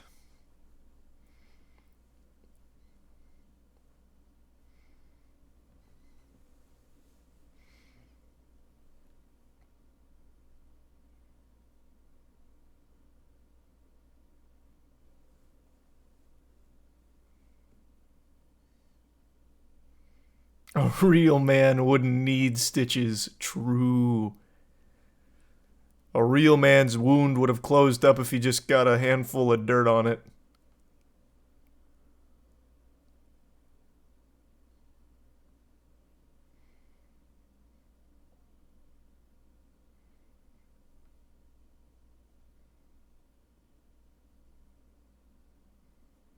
Thanks, the Resub Puminator.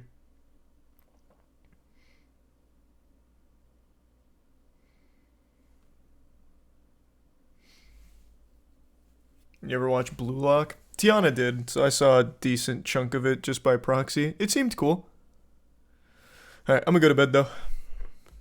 Tomorrow we'll either play the Warhammer game or the My House WAD, whatever, after the PlayStation showcase.